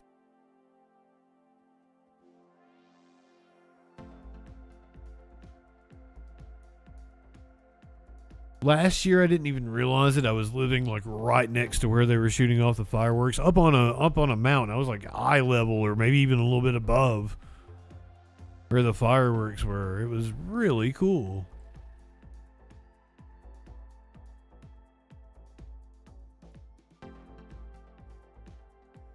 It was fireworks yesterday on top of the Empire State Building. As a daredevil couple got engaged, they have been released from the pokey now. Day, and they captivated New York City with their remarkable but illegal death-defying stunt. And now they are facing serious criminal charges. Today, Ivan Kuznetsov and Angelina Nicolo left the courthouse after their arrest for scaling the spire of the Empire State Building. They face charges including reckless endangerment, criminal mischief, and burglary. After they left court today, the couple shared a kiss into the Chambers Street subway station. According to the I feel like they're exhibitionists. Kuznetsov told detectives he had to, quote, do something special for his engagement. But now, according to Nicolo's father, the entire proposal, nearly 1,500 feet in the air, was not a real proposal at all. He said the two are already married. Meanwhile, the NYPD is still looking into how they breached security at the Empire State Building in the first place. Here's Eyewitness News reporter Lindsay Tuckman. We'll find out more. Two geniuses climbed to the top of the Empire State Building, the top of the spire. The daredevil couple seen climbing the spire of the Empire State Building Wednesday. Today, Not now, guys. seen a little closer to Earth, leaving a Manhattan courthouse. They face multiple charges, but nevertheless, I mean, they're not bad looking, no. while entering the subway, following the proposal watched around the world. It's the most powerful power, love, for sure. 32-year-old Ivan. Oh, they should just flee the country if they're not from here. Angelina Nicolau raised a flag atop the famed Art Deco building, reading, "When the power of love beats the love of power, the world knows peace." Thursday morning, they were arraigned on charges of reckless endangerment, criminal mischief. Other than the time that they'll lose for any time they have to serve, possibly they had to spend overnight in jail, they've already bonded out. They're gonna make a fortune off of this. They've put their names out there. They already had a Netflix show. They're gonna be very in demand. So it's gonna work out for them. Burglary and base jumping. Their lawyer asserts they were overcharged as no one was hurt in the stunt. Even the building's own people, Empire State Building's own people, said that there was no risk of danger to any of the tenants, to any of the guests on observation deck, or anyone in the building. According to the criminal, I thought it was more dangerous when we watched the body camera footage that they put her in handcuffs and didn't let her scale the rest of the way down the spire. I have no idea if they put her over their shoulder or whatever and took her down. I thought that was odd because she could climb better than they could. Ivan Kuznetsov and 33-year-old Angelina Nicolau raised a flag atop the famed Art Deco building, reading, "When the power of love beats the love of power, the world..." It's been dead, yes. Thursday morning, yes. they were arraigned on charges of reckless. They are up there 100% freeballing it. And that scared the shit out of me. I'm sitting here watching it live. And I am scared to fuck of heights.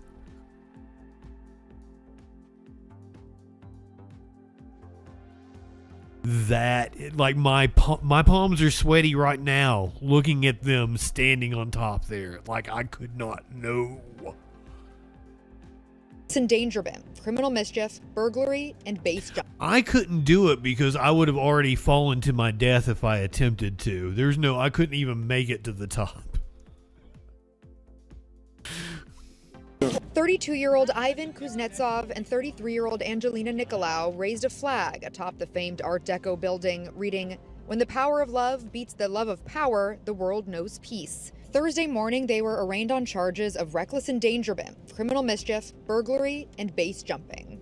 Their lawyer asserts they were overcharged as no one was hurt in the stunt. Even the building's own people, Empire State Building's own people, said that there was no risk of danger to any of the tenants, to any of the guests on observation deck, or anyone in the building. According to the criminal complaint, a lock on a 104th floor security door had been broken, allowing the suspects access to the broadcasting antenna more than 1,300 feet above ground. Investigators now believe the suspects entered the Empire State Building the night before and hid there overnight.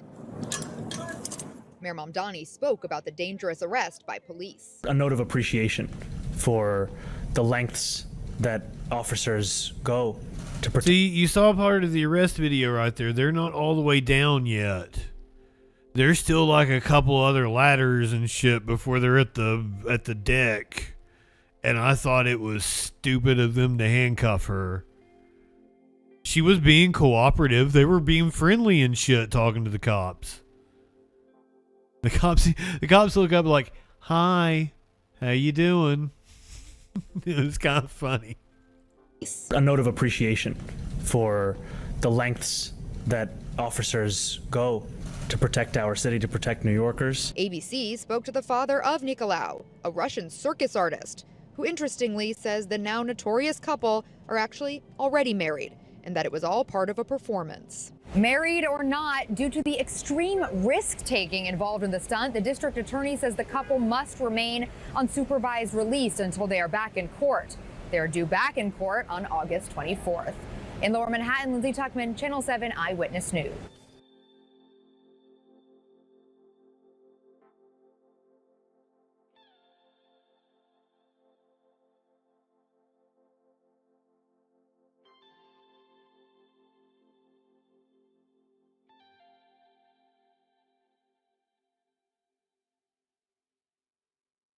want to check back in with Heidecker real fast. Or whatever god-awful show they've got on currently. I can pull up Alex Jones. Oh, they only did an hour?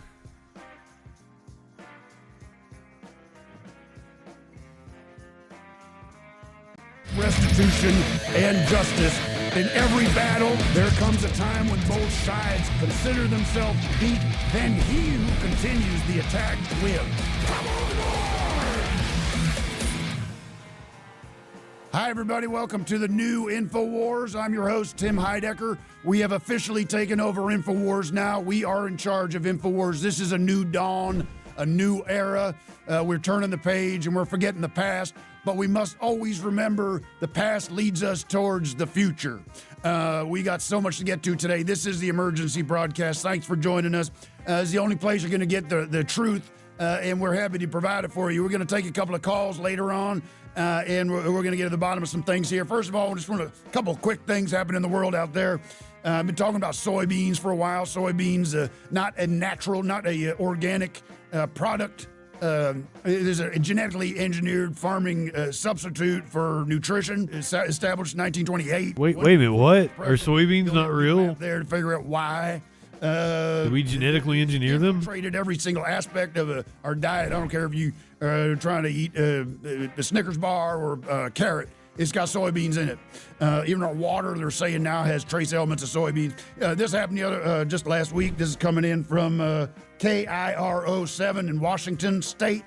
Soybean spill in Tacoma freight train derailment. So an overnight freight train derailment along the Tacoma waterfront caused a road closure and soybean spill. So now we can see that there's an overcorrection and overreaction to the amount of soybeans we're being forced to consume, and the government's starting to do something about it, and they're derailing trains. So the volume of soybeans. The soybeans. We're gonna follow that story as it develops. We also have some in from Salt Lake City, Utah, KUTV. This just came in. Mishandled remains prompt questions over regulation of Utah's funeral home industry. This is no surprise, folks. I've been saying this for years, that we have body mix-ups happening all the time. About 60% of the bodies buried now in America have been the wrong body, and many of them are alive. So we follow that story. Tim, we did a story like that earlier. They thought the body was dead. It was absolutely alive. So I will be with you tomorrow, I guess, if we have a Capitol 4th.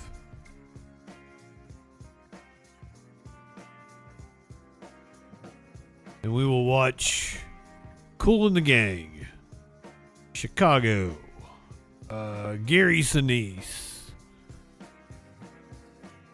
Alan Jackson. Oh, Big Ben, thank you for throwing out the gift subs. You are awesome, my friend. I'll be with you starting like 7 o'clock tomorrow night for a Capitol 4th. If it happens, it may not happen. We'll know 10 a.m. Saturday, we're going to come on 4 o'clock, something like that, for the crazy-ass Trump festivities. And the main event is he may die on live TV as he gives a marathon speech in triple-digit temperatures. Very much looking forward to that.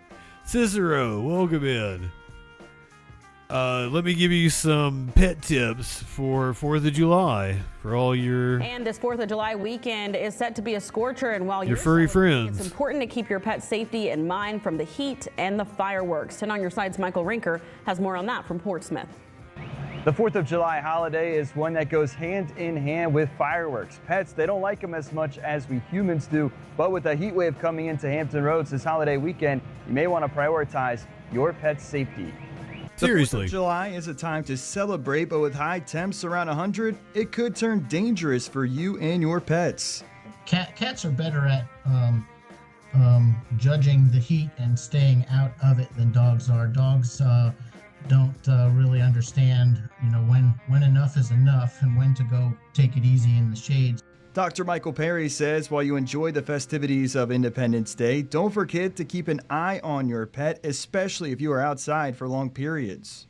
Very important to keep track of dogs outside. Like this, they can get overheated very quickly in as little as 20 or 30 minutes. Then when the sun goes down and the heat resides, fireworks become another concern.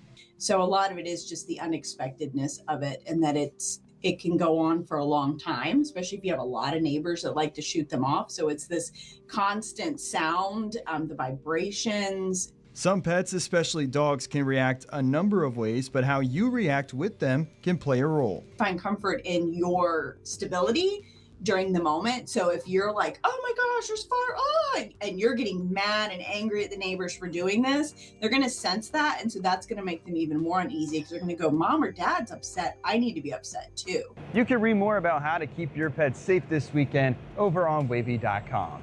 In Portsmouth, Michael Rinker, 10 on your side. Oh, also, I forgot to show you guys this. This is pretty cool. One of the festivities for the 250 celebration, they illuminated the Washington Monument.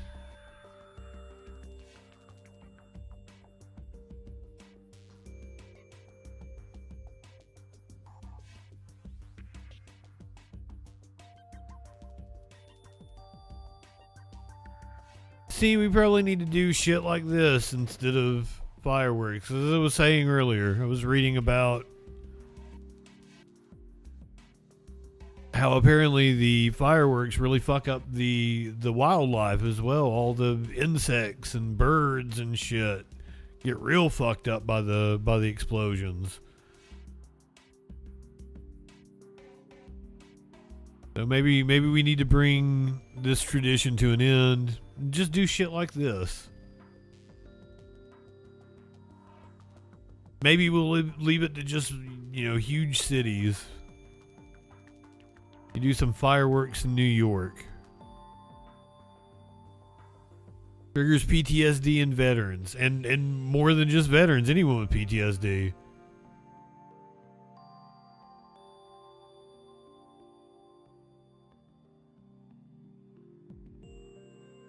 We've got enough school shooting victims now. It can trigger the PTSD of school shooting victims in this country.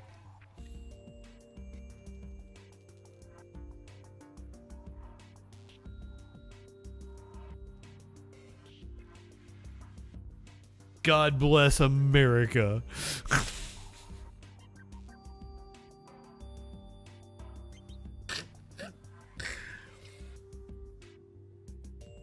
Oh, fucking shit.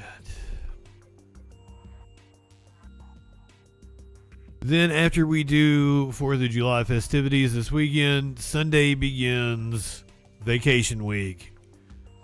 You're welcome to join me in taking a vacation from the news. We're going to be on Twitch exclusively, or Kick and Twitch.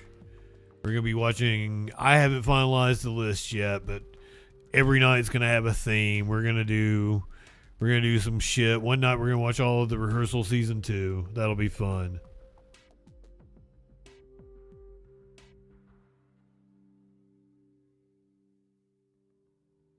I had a suggestion pop up here. We're going to rate them and we're going to find out what happens. Let's go. Let's go make a friend. Possibly. Who knows? They might be a chud. But they're doing a Space Ghost set and I like it. Makes me happy. Light one up, tip one back. It's alright to have a little fun for you this second. I'm Justin Freakin. We'll see you tomorrow night for a Capital 4th. If it happens.